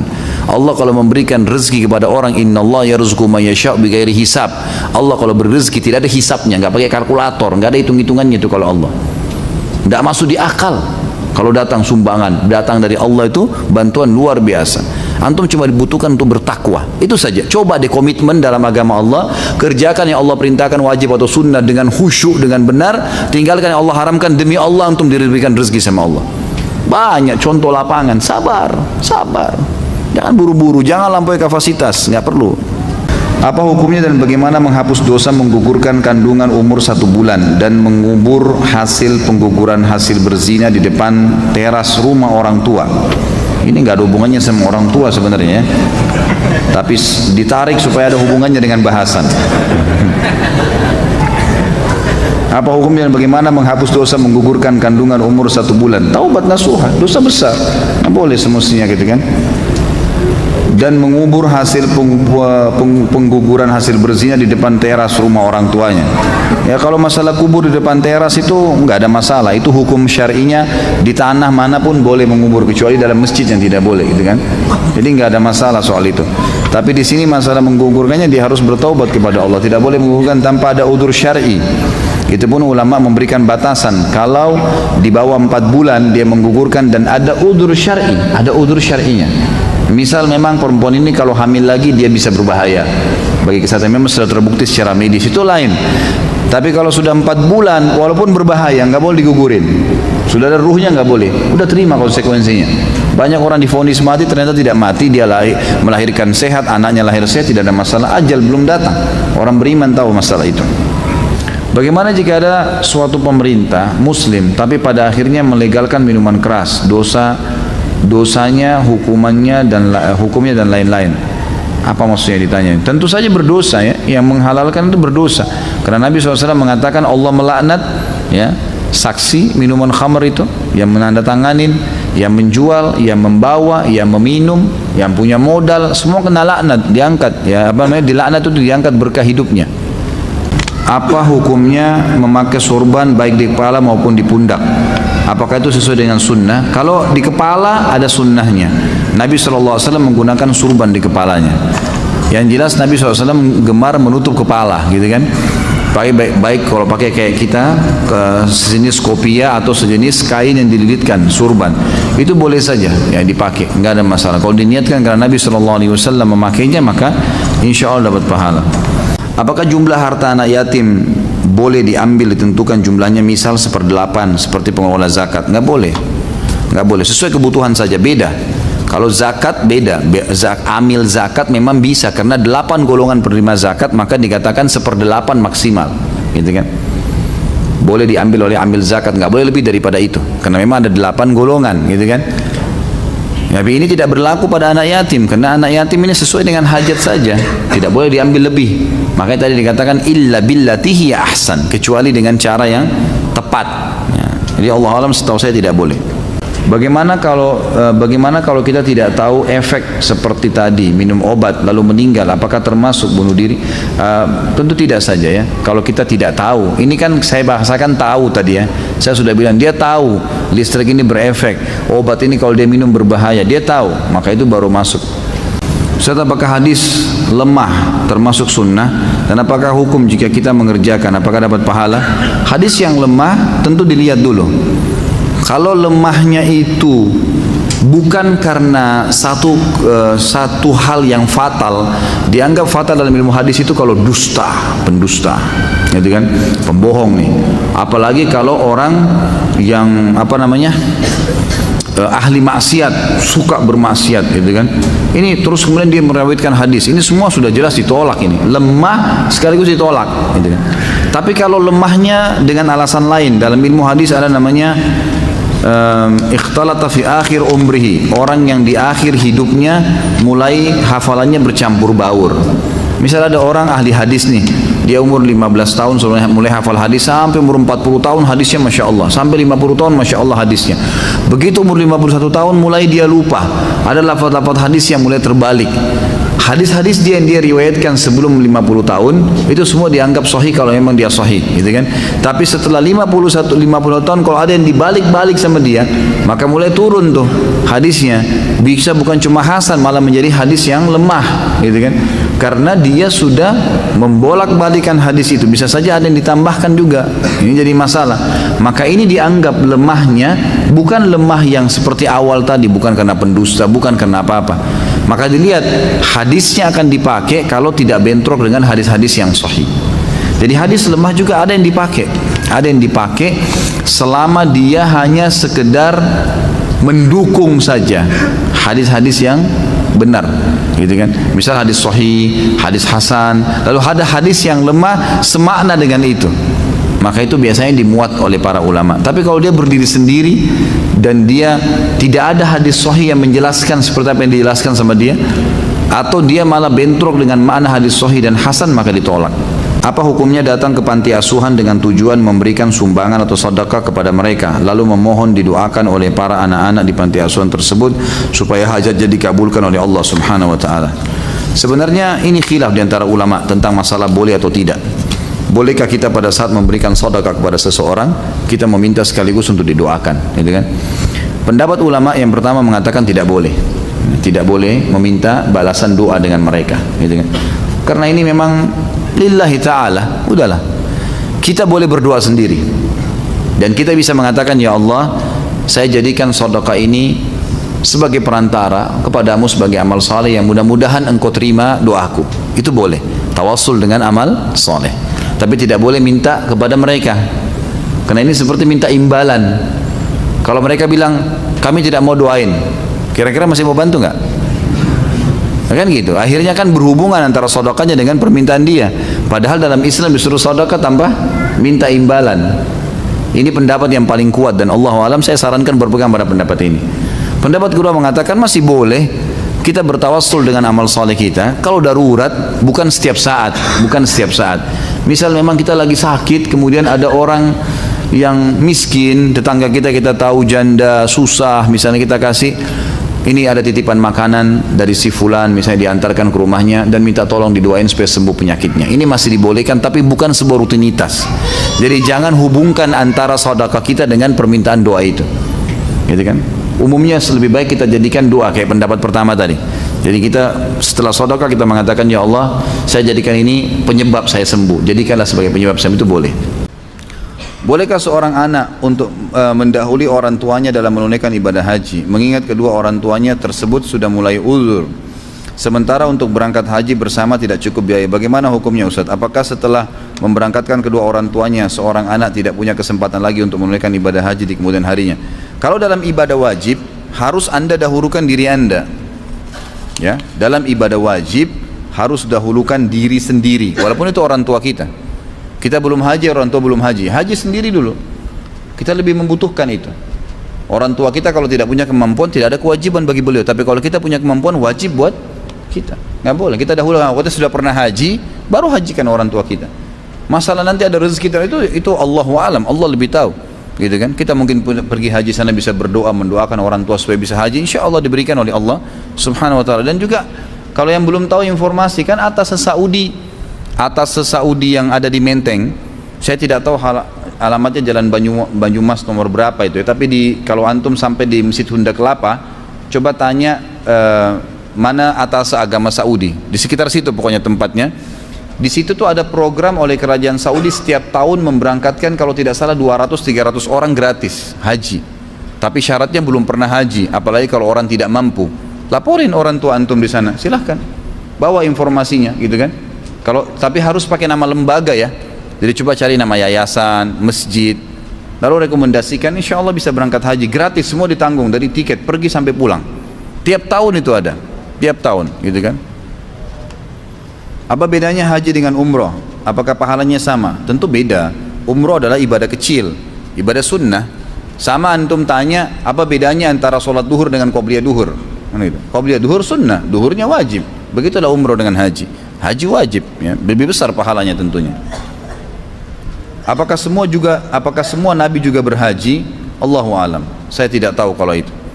Apakah semua nabi memang punya syariat haji? Nggak tahu. Tapi yang saya tahu, yang tadi saya ceritakan, syariat haji pertama kali di zaman Ibrahim alaihissalam. Artinya sebelum Ibrahim belum pernah ada ibadah haji, karena rangkaiannya tadi adalah dari kejadian-kejadian keluarganya Ibrahim alaihissalam. Saya sudah panjang lebar ceritakan tadi. Jadi kalau kita ambil dari riwayat-riwayat itu, berarti sebelum Ibrahim tidak ada haji, kan gitu. Setelah Ibrahim baru ada. Bolehkah mengganti kain ihram jika kotor? Boleh, tapi dengan ihram lagi tentunya. Kalau laki-laki punya cadangan kain ihram, kalau perempuan boleh baju apa saja, yang penting dia niatkan ihram, jadi nggak masalah. Masya Allah, sampai sekarang pertanyaannya semua bagus. Masalah haji, saat ini di sosial media ramai dibahas kesesatan Wahabi. Bagaimana menurut Ustaz? Wahabi mana yang dimaksudnya? Sekarang di Indonesia ini, jemaah sekalian, orang-orang Syiah lagi gencar-gencarnya mencari kesalahan ahli sunnah sekarang ini. Dan subhanallah, perilaku mereka di Indonesia persis perilaku mereka di Yaman sebelum terjadi perebutan pemerintahan kayak sekarang ini, persis sama, nggak ada bedanya. Jadi mereka di sana di Yaman itu mengemparkan isu-isu yang tidak benar tentang ahli sunnah dengan sama perkataan Wahabi, seakan-akan Wahabi ini momok yang menakutkan gitu kan. Dan itu pusatnya di Saudi, padahal di Saudi ini orang belajar Al-Quran dan sunnah pusatnya. Nabi Muhammad SAW 13 tahun di Mekah, 10 tahun di Madinah, dan sampai hari ini sunnah Nabi SAW masih dijaga, masjidnya masih ada ya, kemudian ajaran-ajarannya masih semua sempurna. Dari mana kita bisa mempelajari kalau bukan dari tempat lahirnya Nabi dan tempat meninggalnya Nabi SAW? Apakah antum pikir Indonesia bisa lebih hebat agamanya daripada Saudi? Kan tidak mungkin. Maksud saya kota Madinah dan Mekah ya, sumbernya di sana gitu kan, tidak mungkin itu. Tapi itu diangkat seakan-akan momok menakutkan, itu yang diangkat oleh mereka. Lalu kemudian pemerintah Yaman mulai menangkap-nangkapi ulama-ulama sunni, dai-dainya, dengan anggap mereka teroris lah, mereka berpaham radikal, persis seperti di Jakarta sekarang, sama kejadiannya. Subhanallah, sayangnya pemerintah kita nggak membuka mata masalah ini, bahaya sekali. Saya sangat dukung ada salah satu mahasiswa tamat S3 kemarin di UIN, itu di Makassar, berhasil menulis disertasi dan dapat nilai yang bagus. Itu dia tulis Syiah mengancam NKRI. Memang betul itu, dan itu terjadi. Mereka memang seperti itu. Pada saat pemerintah sudah nangkapin ahli sunnah, sampai banyak masjid ditutup, rumah-rumah tahfidz Quran ditutup, dai-dai dikejarin, dipenjarain semuanya, mereka membalik menguasai pemerintahan. Itu yang terjadi. Akhirnya pada saat pemerintah sudah dikuasain, semua masjid dibakar, dirusak, wah, penghafal Quran banyak dibunuh, udah luar biasa deh pokoknya. Makanya pada saat Presiden Yaman sadar, dia baru menyurat ke 6 negara Teluk untuk minta bantuan. Nah, masuklah Raja Salman membantu sekarang. Banyak orang tidak paham masalah itu, gitu kan? Ini bahaya sekali. Jadi kalau yang di Wahabi yang sering dilempar-lemparkan, dan saya tahunya itu sekarang, istilah Wahabi ini tidak ada lain kecuali itu. Semua yang dari Saudi dianggap Wahabi, kan gitu. Karena di sana itu orang menjalankan sunnah yang murni. Pengajian saya sering dikatakan, oh pengajian Ustaz Harif pengajian Wahabi. Kalau emang pengajian yang antum dengar dari awal tadi 2 jam dan setiap hari tiap minggu antum datang, qala Allah, qala Rasul, begini pendapat ulama, kita jelaskan, antum anggap ini Wahabi, inilah pemahaman yang benar. Al-Quran dan Sunnah yang disampaikan. Tapi momok itu ingin diangkat oleh orang-orang Syiah, karena yang banyak bongkar kedoknya Syiah itu orang-orang Saudi, memang di Saudi, memang dari Madinah dan Mekah gitu kan, yang membongkar mereka. Makanya mereka melempar momok itu. Jadi sebenarnya Ini informasi cuma disembang-sembang siurkan yang tidak benar. Saya melihat Ustadz di TV bersama Ustadz yang suka mengadakan zikir berjamaah. Apakah Ustadz sudah sefaham dengan beliau? Kalau tidak, apakah Ustadz udah di apa ini? Saya tidak jelas. Apa ini? Apa yang salah dengan apa yang beliau lakukan? Jadi memang saya diundang oleh beliau untuk ceramah, gitu kan? Diundang oleh beliau ceramah, dan beliau waktu mengundang saya ke masjidnya, dan beliau sempat memanggil saya di ruangan khusus di masjidnya dan mengatakan, dia panggil saya abang, dan dia mengatakan, bang, alhamdulillah saya hampir tiap malam ditemanin sama abang. Maksudnya apa? Dia liatin sama dia layar komputernya besar, dia bilang ini tiap malam saya nonton ceramah abang tentang dosa-dosa besar. Jadi apa yang antum lihat di sini ini dinonton oleh beliau setiap malam, dikhatam 2 jam, dia bilang sampai tidur, ikutin semua. Kemudian dia mulai banyak mengambil dari itu, gitu kan? Artinya alhamdulillah orang yang punya nama di Indonesia yang diikutin oleh banyak masyarakat awam bisa mengikuti pengajian-pengajian yang mengikuti sunnah Nabi SAW. Bukankah itu satu hal yang positif? Banyak orang subhanallah menganggap kalau ada orang seperti itu dimusuhin, dijauhin. Ini pemahaman dari mana ini? Gitu kan? Ini aset-aset umat yang harus didakwain, diluruskan, dirangkul, bukan malah dimusuhin. Gitu. Apalagi yang beliau lakukan itu adalah khilaf di antara ulama tentang boleh berzikir keras suara atau tidak. Itu kan khilaf di antara ulama. Ada yang mengatakan itu perbuatan bid'ah, ada yang mengatakan itu adalah bagian daripada, seperti Imam Nawawi mengatakan itu adalah ada hadisnya, gitu kan? Tidak boleh mutlak disalahkan 100%. Kan begitu. Jadi bukan apa yang dilakukan, sembah kuburan, enggak kan? Enggak ada sesuatu yang Allahu a'lam. Menurut saya secara pribadi, kalau ada orang menyorotin perbuatan saya itu dianggap negatif, itu hak dia, silakan saja. Tapi kalau saya secara pribadi tidak menganggap itu sebuah kesalahan. Apalagi pada saat saya datang, beliau datang menjadi moderator, kemudian beliau membiarkan saya berbicara, menyampaikan banyak sekali masalah hukum syar'i. Dan alhamdulillah sering kali konsultasi, sering bicara, ada sesuatu yang negatif. Dan saya melihat itu adalah satu hal yang positif. Saya melihat kehidupan beliau sehari-hari juga sangat bagus. Saya pertemukan keluarga saya dengan keluarganya, dan Masya Allah sangat baik, gitu kan? Alhamdulillah tidak ada sesuatu yang, saya tidak melihat hal yang riskan berhubungan dengan masalah kerusakan akidah atau apa. Tidak ada sesuatu yang fatal di situ. Hanya karena masalah zikir, dan zikir itu di awal-awal acara, setelah itu baru masuk kepada ceramah. Mayoritas ceramah kan gitu. Baik, kadang-kadang subhanallah orang lupa. Dia lupa menangkap maslahat besar, ya, dan dia tunda itu gara-gara masalah kecil, gitu kan? Nggak bisa. Ini pemahaman fikih yang harus difahami dalam masalah ini. Bagaimana penabusan tentang perang di Yaman sudah saya jelaskan. Peperangan ini peperangan yang positif dan memang semestinya terjadi. Allahu alam. Nah, memang tidak layak lagi orang-orang itu dibiarkan, karena mereka, kalau antum mungkin tidak tahu ya, tidak paham apa yang terjadi di Yaman. Pemerintah kita banyak yang tidak paham. Orang-orang Indonesia banyak yang tidak paham apa yang terjadi di sana. Mereka membakar masjid ratusan, membakar Quran, membunuh kaum muslimin. Dai-dai banyak dibunuh, para ulama. Tidak diekspos itu. Yang diekspos adalah penyerangan Saudi. Disorotin negara Wahabi menyerang, inilah dan itulah. Ini ketidakfahaman, gitu, ketidakfahaman saja. Menanggapi jawaban Ustadz pertanyaan Rabu lalu mengenai boleh tidak kita mendonor organ tubuh kita apabila sudah meninggal, maka sebaiknya jangan. Lalu apabila salah seorang keluarga mengalami masalah penyakit kronis hingga butuh transportasi ginjal, apakah kita boleh mendonorkan ginjal tersebut? Apakah ada dalilnya dari Quran dan Sunnah berkaitan dengan transplantasi, ya, organ tubuh? Saya tidak pernah bahas minggu lalu ini. Ini sudah lama saya bahas. Seingat saya minggu lalu nggak pernah bahas masalah organ-organan ini. Jadi Allahu alam, yang saya tahu memang jangan. Pendapat jumhur ulama mengatakan tidak ada hak seseorang manusia mengeluarkan anggota tubuhnya diberikan kepada orang lain, kecuali yang memang sifatnya refill, terisi ulang, darah didonorkan, kita makan bisa kembali. Tapi kalau ginjal, mata, telinga, apa hak anda mencabut itu? Badan ini diberikan oleh siapa? Oleh Allah Subhanahu Wa Taala.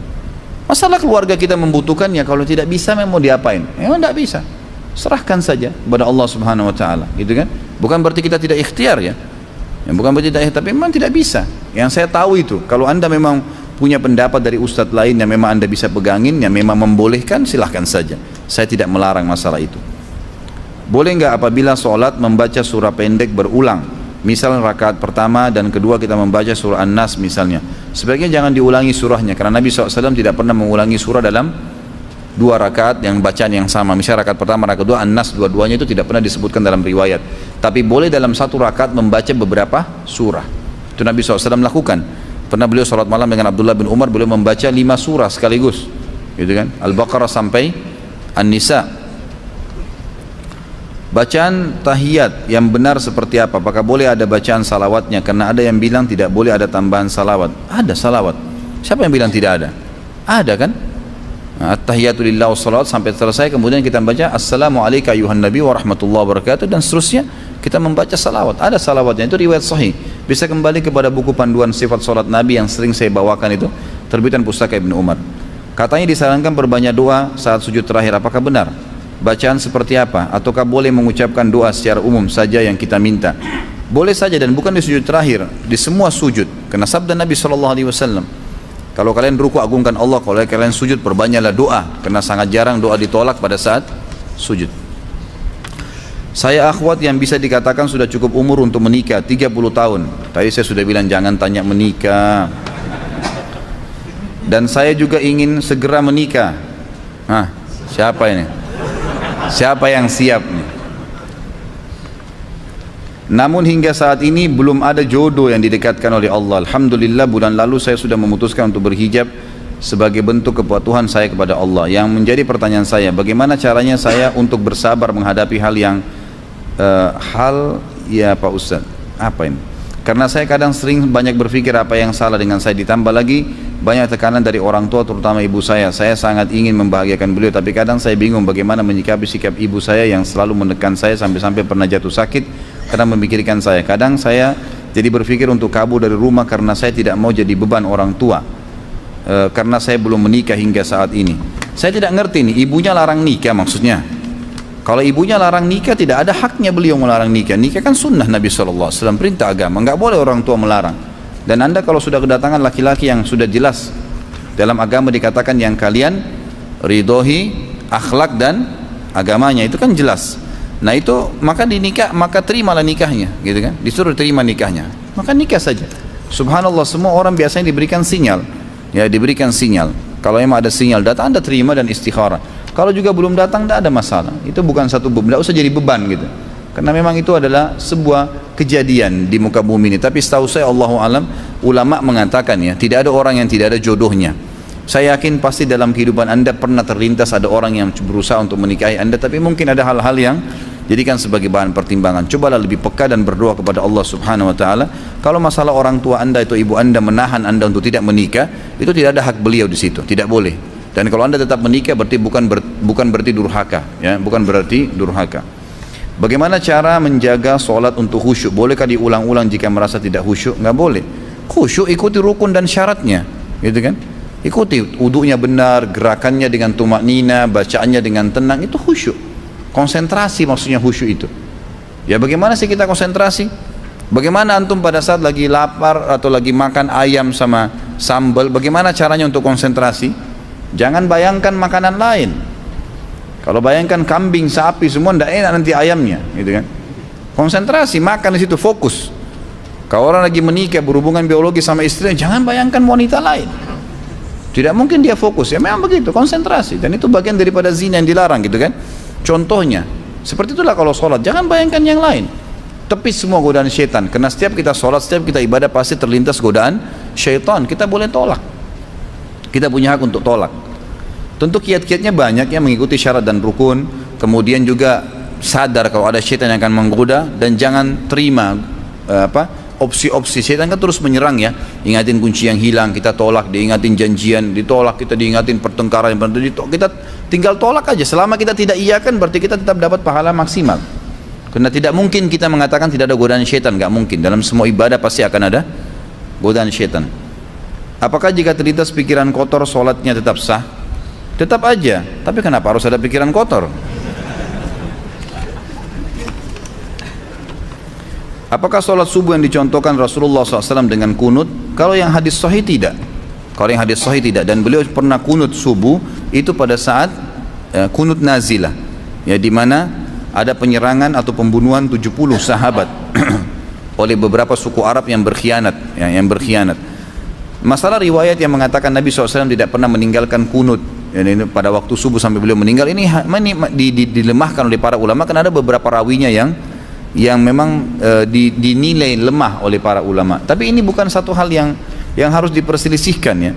Allahu alam. Saya tetap melihat seperti pendapat Ibnu Qayyim rahimahullah, beliau tidak menjadikan itu sebuah permasalahan. Kalau antum masuk ke masjid lagi kunut, antum kunut saja bersama mereka, ya kan gitu. Sampai Imam Ahmad mengatakan, siapa yang sedang sholat dan imamnya kunut dan dia tidak mau ikut, maka sebaiknya nggak usah dia sholat berjamaah, artinya ikut saja. Imam Ahmad yang mengatakan, melemahkan hadis tentang kunut subuh, beliau mengatakan kalau sedang sholat bersama imam yang kunut, kunut saja, dan yang tidak mau kunut tidak usah ikut sholat berjamaah, artinya lebih baik kunut, ikut saja, gitu kan. Itu pendapat Imam Ahmad yang memang melemahkan hadis tersebut. Jadi ini bukan hal yang harus diperselisihkan. Bahkan tetap sholat subuh, jika bolehkah tetap sholat subuh jika ketika bangun tidur sudah lewat waktu subuh, misal jam 6, tetap saja. Apakah sholat asar jika karena ada udur boleh diqadha di waktu maghrib? Udurnya seperti apa dulu? Nah, tidak ada udur sebenarnya, ya, tidak ada udur. Karena sholat itu tetap harus dilakukan dalam keadaan apapun. Sedangkan lagi berperang, berkecamuk perang, kita lagi bacot-bacotan sama musuh. Waktu masuk sholat semampunya dengan isyarat mata pun. Lagi di bus, di kereta, duduk sholat. Tidak ada air tayammum. Nggak ada udur apa kira-kira? Kita nggak dapatkan celah udur di situ ya. Allahu a'lam. Kecuali memang mungkin udurnya pingsan. Ada orang pingsan di waktu duhur, dia bangun sadar setelah maghrib. Allahu a'lam. Itu berarti memang keadaan tidak sadar, lain. Ini teman-teman jangan tanya lagi masalah sholat ya, ini lagi haji nih, masalah haji. Bolehkah kita mendengarkan musik sekalipun itu musik bernuansa islami? Sudah berapa kali saya jawab ini. Musik tidak bisa ketemu dengan Al-Quran, nggak bisa ikhwah dan akhwat sekalian. Antum sekali buka pintu musik, pasti Al-Quran tidak bisa masuk ke hati antum, nggak bisa. Sudahlah, alihkan ke Quran. Kenapa sih kalau dengar dari Quran ke Quran, dari surah ke surah, dari suara syekh ini ke syekh ini, kenapa? Apa masalahnya? Setiap huruf dapat pahala. Minimal antum dengar musik gak ada pahalanya, minimal sekali. Kenapa nggak alihkan ke Al-Quran? Kan begitu. Jadi nggak usah, lebih baik nggak usah. Oh, nuansa islami, nggak usah. Quran lebih islami, gitu kan. Mau dicari islaminya, Quran lebih islami, lebih pahala, kan gitu. Lalu bagaimana dengan ajaran Wali Songo yang mengajarkan dakwah Islam melalui wayang, lalu karawitan Jawa? Allahu alam, itu mungkin ijtihad beliau. Semoga Allah ampuni kalau salah, semoga Allah berikan balasan kalau benar, gitu kan. Tapi yang kami pelajari tidak ada seperti itu, gitu kan. Penyebaran Islam di tanah air Jawa tidak terlepas dari peran Wali Songo. Wali Songo lagi. Wali Songo mengadopsi pendekatan secara kultur berdasarkan adat kebudayaan. Misal lahirnya wayang nyanyian Jawa. Pertanyaan, bagaimana dengan ajaran Rasulullah SAW bahwa ketika kita menyiarkan Islam diperbolehkan dengan cara seperti itu? Jadi kita lihat Nabi SAW, kita kan punya panutan, punya kiai, punya ustad. Pernah nggak antum dengarkan riwayat dalam sirah Nabi menyanyi? Pernah nggak? Ada riwayat nggak? Lantunin syair aja tidak pernah Nabi SAW. Waktu di perang Khandak itu sahabat pada menyantunkan syair, Nabi setiap mau lantunkan syair nggak bisa. Karena Allah SWT sudah mengatakan, kami tidak membolehkan dia bersyair. Gitu kan? Dalam surah Syu'ara memang nggak boleh Nabi SAW. Maka memang dijauhi. Sudah ada Nabi SAW, sudah ada Abu Bakar, sudah ada Umar. Tidak pernah ada dinukil kepada kita lagunya Nabi, lagunya Abu Bakar, lagunya Umar, nggak ada. Gitu kan? Ikuti dakwah mereka, sudah selesai. Udah. Jangan ditambah-tambah, jangan dikurangin. Gitu kan? Jadi nggak perlu kita nambah-nambah metode dakwah itu. Anak akhwat mau nanyakan bagaimana caranya Ustaz untuk bisa memperbaiki akhlak dan menghiasi diri dengan akhlak yang mulia, sedangkan diri ini kadang masih suka terpancing emosi, gampang marah dan juga kurang supel. Bagaimana solusinya Ustaz? Ilmu agama, ilmu. Kalau kita terbiasa dengan satu perbuatan buruk, maka cari tahu ancamannya Allah di sifat buruk itu. Biasa bohong, suka emosi, kan gitu. Apalah ya sifat-sifat buruk. Maka kita tinggal cari ancamannya Allah di situ. Apa sih? Kenapa Allah larang? Oh, ternyata orang yang bohong itu diginiin, nanti orang yang riba itu diginiin, orang yang zina itu diginiin. Jadi kita akan tinggalkan dengan sendirinya. Cara yang terbaik pertama nuntut ilmu dan cari hal-hal yang kita masih belum bisa ubah ancaman Allah di situ apa. Yang kedua, bentuk komunitas, berteman dengan orang-orang yang baik. Ini selalu saya ingatkan. Berteman dengan orang yang kalau ketemu selalu ngomong masalah pengajian, masalah ilmu, masalah hadis, masalah sabab nuzul, kisah para sahabat dan sahabiat, ini yang kita temanin. Maka kita akan otomatis terpengaruh, gitu kan? Otomatis terpengaruh dengan teman-teman tersebut. Kemudian lingkungan, tempat kita bekerja, tempat kita biasa interaksi, cari tempat-tempat yang memang membantu kita untuk itu, supaya kita bisa islami, insya Allah bisa. Ana baju hijrah di tahun kemarin, apakah ada tandanya jika taubat kita diterima oleh Allah SWT? Tidak ada tanda. Tidak pernah ada tanda-tanda taubat itu akan diterima atau tidak. Itu setahu saya Allah Alam tidak ada. Tidak ada masalah itu. Jadi taubat saja, ikuti syaratnya dan yakinlah Allah terima. Begitu saja dengan izin Allah Subhanahu wa taala. Saya memilih dua orang tua kandung dan angkat. Saya memiliki dua orang tua dan angkat. Saat ini saya tinggal bersama keluarga angkat saya. Dari kecil saya bersama mereka. Saat ini saya dilema dengan mengurus orang tua angkat saya atau kandung yang lebih utama, sedangkan orang tua kandung ada di Jatim. Tentu orang tua tetap orang tua kandung. Orang tua angkat kita tetap berbuat baik dengan mereka, gitu kan, semampunya, tapi tidak boleh meninggalkan orang tua. Kalau orang tua kita pun tidak urus kita waktu kecil, meninggalkan kita, membengkalikan, memukul kita, hukum syar'i atau mereka kafir, hukum syar'i kita nggak boleh meninggalkan bakti dengan mereka, nggak bisa, nggak gugur itu, terpisah ya. Masalah orang tua tidak menjadikan haknya anak, dia berdosa. Tapi masalah anak membalasnya dengan durhaka nggak boleh, dia juga dosa, nggak bisa, nggak ada udurnya untuk itu. Dahulukan orang tua, tetap saja. Masalah di Jatim mungkin bisa dikirimin apa kebutuhannya, dibantu. Karena di Jakarta tetap kita tinggal serumah dengan orang tua angkat dan kita memberikan yang kita mampu, tetap kita prioritaskan orang tua kita.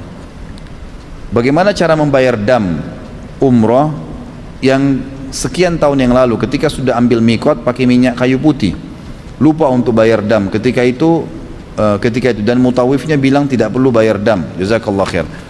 Saya mau tanya dulu, atau ini dijawab secara, tentu dijawab sendiri ya bagi penanya. Kalau seandainya pada saat itu Anda pakai minyak kayu putihnya sengaja, tahu hukumnya itu tidak boleh, tapi dipakai, maka itu kena dam.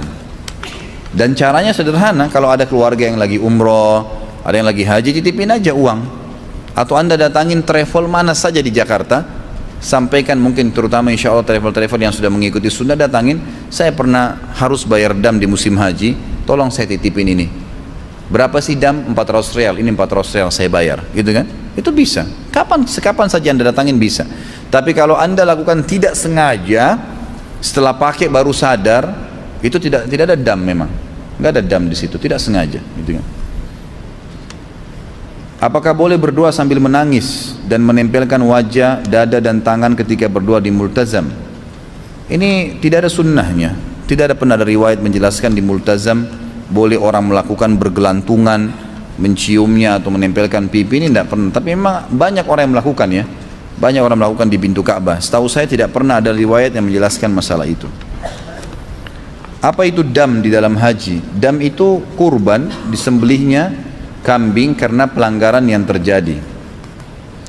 Apakah tahallul merupakan sunnah dari zaman Nabi Ibrahim alaihissalam? Allahu alam kalau tahallul, saya tidak tahu. Yang saya tahu dari zaman Nabi SAW. Apakah itu dari zaman Ibrahim? Karena tadi rentetan sejarah semua memang tidak ada tahallul, tidak ada tahallul ya. Jadi yang kita tahu Allahu alam, mungkin ada, saya tidak tahu. Yang saya tahu di zaman Nabi SAW. Apakah menaruh barang ketika hendak sholat merupakan perbuatan bid'ah? Karena ada ustadz sunnah yang bilang mengeluarkan handphone, dompet dan lain-lain ketika hendak sholat perbuatan bid'ah. Allahu alam, yang saya tahu tidak ada masalah. Kalau darurat ya, misal handphone bunyi mengganggu, maka boleh dipencet, tapi bukan melihatnya, gitu kan. Jadi kalau darurat sekali, karena ini ada hadis Bukhari menjelaskan, Nabi SAW pernah mengatakan kalau seseorang di antara kalian lagi sholat terganggu dengan ingusnya, atau lendir karena dia lagi batuk, maka sebaiknya dia mengeluarkan ke sebelah kirinya, karena di depannya Allah dan sebelah kanannya malaikat. Ulama mengambil daripada hadis Bukhari ini yang sahih, bahwasanya boleh seseorang kalau terganggu dalam sholat menyelesaikan itu, tapi sebatas mengingatkan. Makanya fatwa ini dilebarkan oleh para ulama sekarang, seperti orang kalau safnya tidak rapat di sebelah, ditarik tangannya temannya di sebelah, untuk merapatkan saf, dibolehkan. Saf kosong dia melangkah, karena hadis Nabi SAW mengatakan sebaik langkah yang terbaik di muka bumi adalah langkah yang memenuhi saf yang sedang kosong, kan gitu. Jadi Allahu alam, kalau saya lihat dari pendapat-pendapat ulama yang saya ketahui, kalau itu darurat maka nggak ada masalah. Darurat, gitu kan, bukan disengaja. Dan Imam Syafi'i rahimahullah mengatakan ini pendapat yang paling tegas ya dalam masalah gerakan sholat. Beliau mengatakan kalau orang melakukan gerakan sholat 3 kali secara sengaja, sia-sia, batal sholatnya, kata Imam Syafi'i. Tapi dalam 3 kali itu adalah kalau terisi dengan gerakan sia-sia.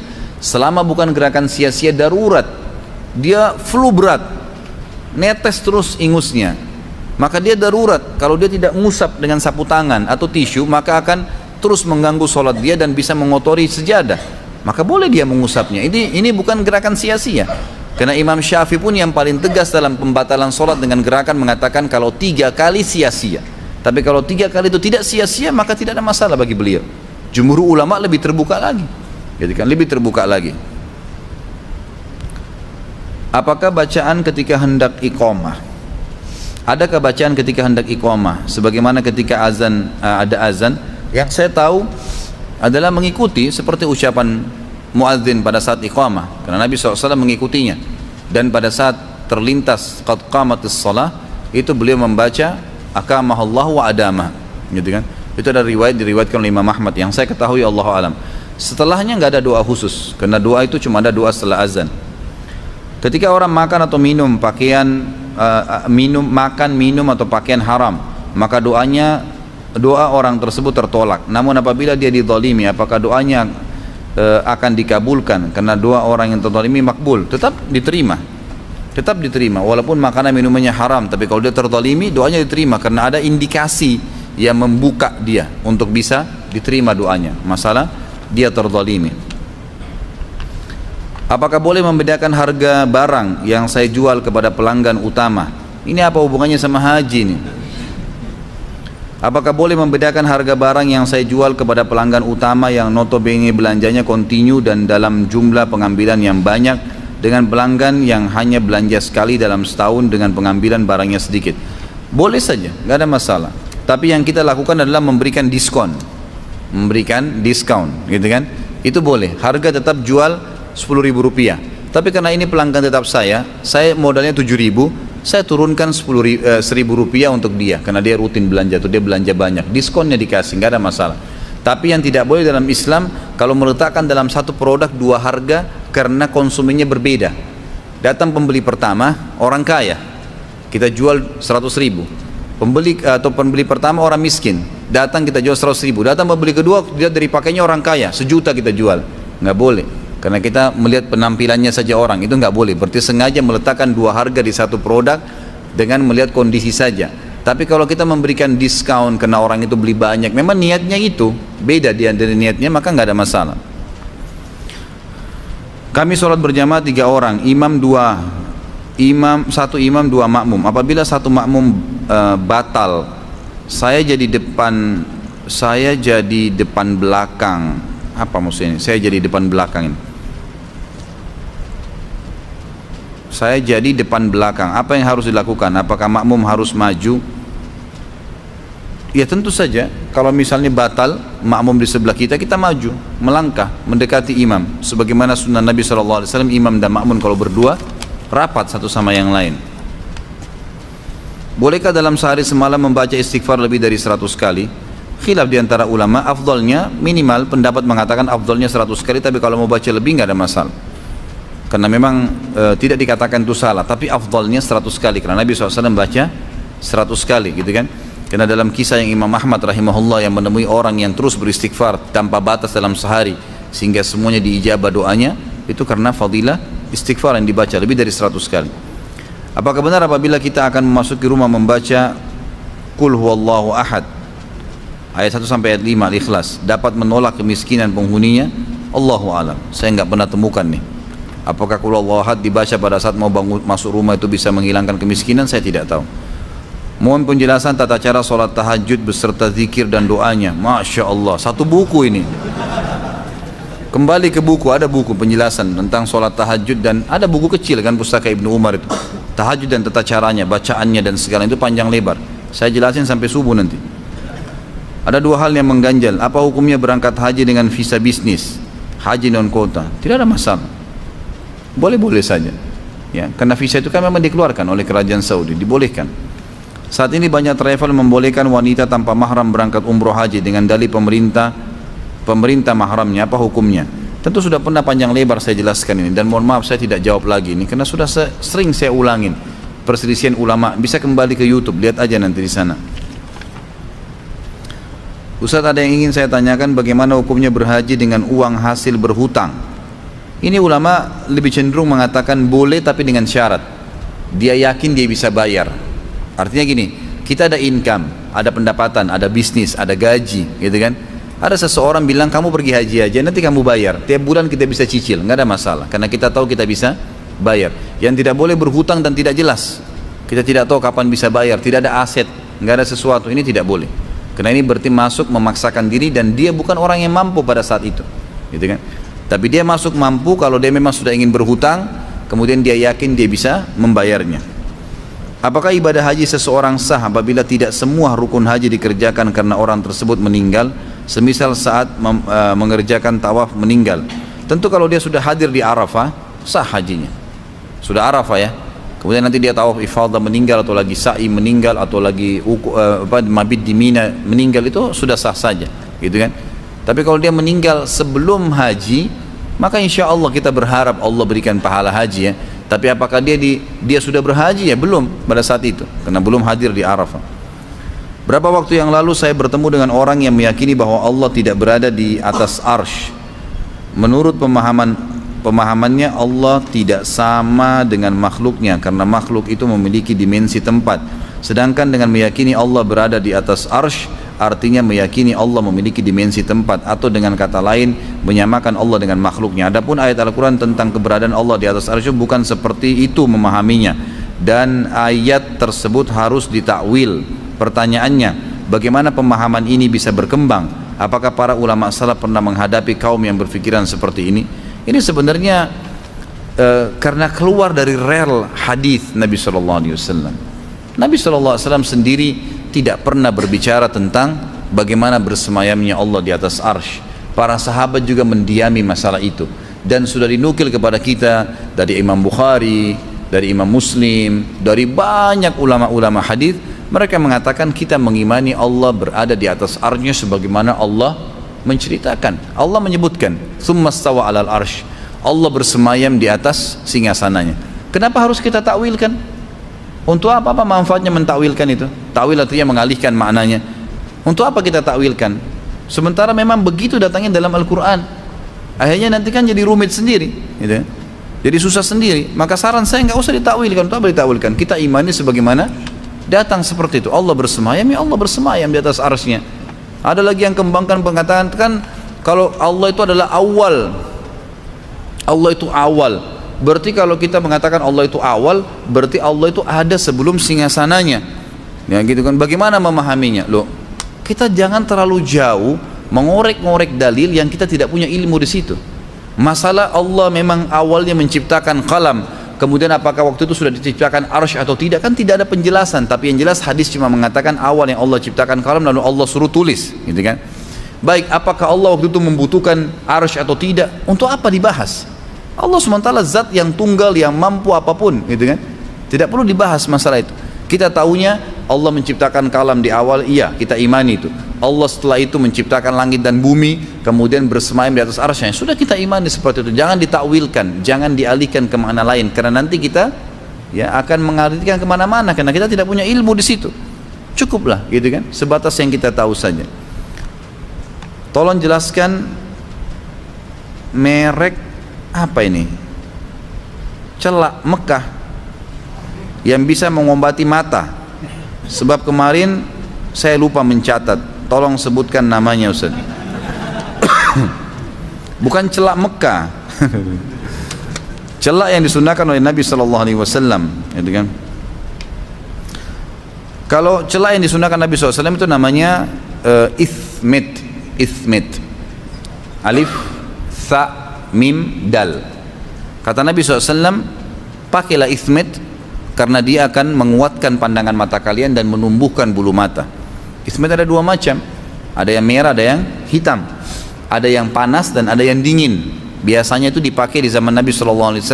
Kalau yang panas itu dipakai di musim dingin, kalau yang dingin dipakai di musim panas. Dan biasanya kalau yang panas itu yang berwarna merah. Jadi kalau antum beli ithmit itu banyak kok, di mana-mana, di Tanah Abang sini banyak, gitu kan. Kalau lagi umroh juga boleh, harganya sekitar 10-15 rial kalau di Saudi. Bisa dibeli kemudian dipakai, laki-laki dan perempuan boleh pakai, nggak ada masalah, gitu kan. Dan sudah saya jelaskan pertemuan yang lalu. Jadi kita letakkan di antara bulu mata kita, boleh saja, gitu kan. Tapi kalau antum pakai yang merah biasanya panas, jadi jangan kaget. Memang itu biasa dipakai di musim dingin, gitu kan. Kalau dia dingin, musim dingin biasa dipakai yang hitam. Jadi boleh-boleh saja, nggak ada masalah. Namanya ithmit, namanya ithmit. Allahu alam. Jadi kalau ada yang salah tentu dari saya.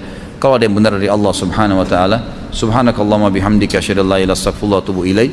Wassalamualaikum warahmatullahi wabarakatuh.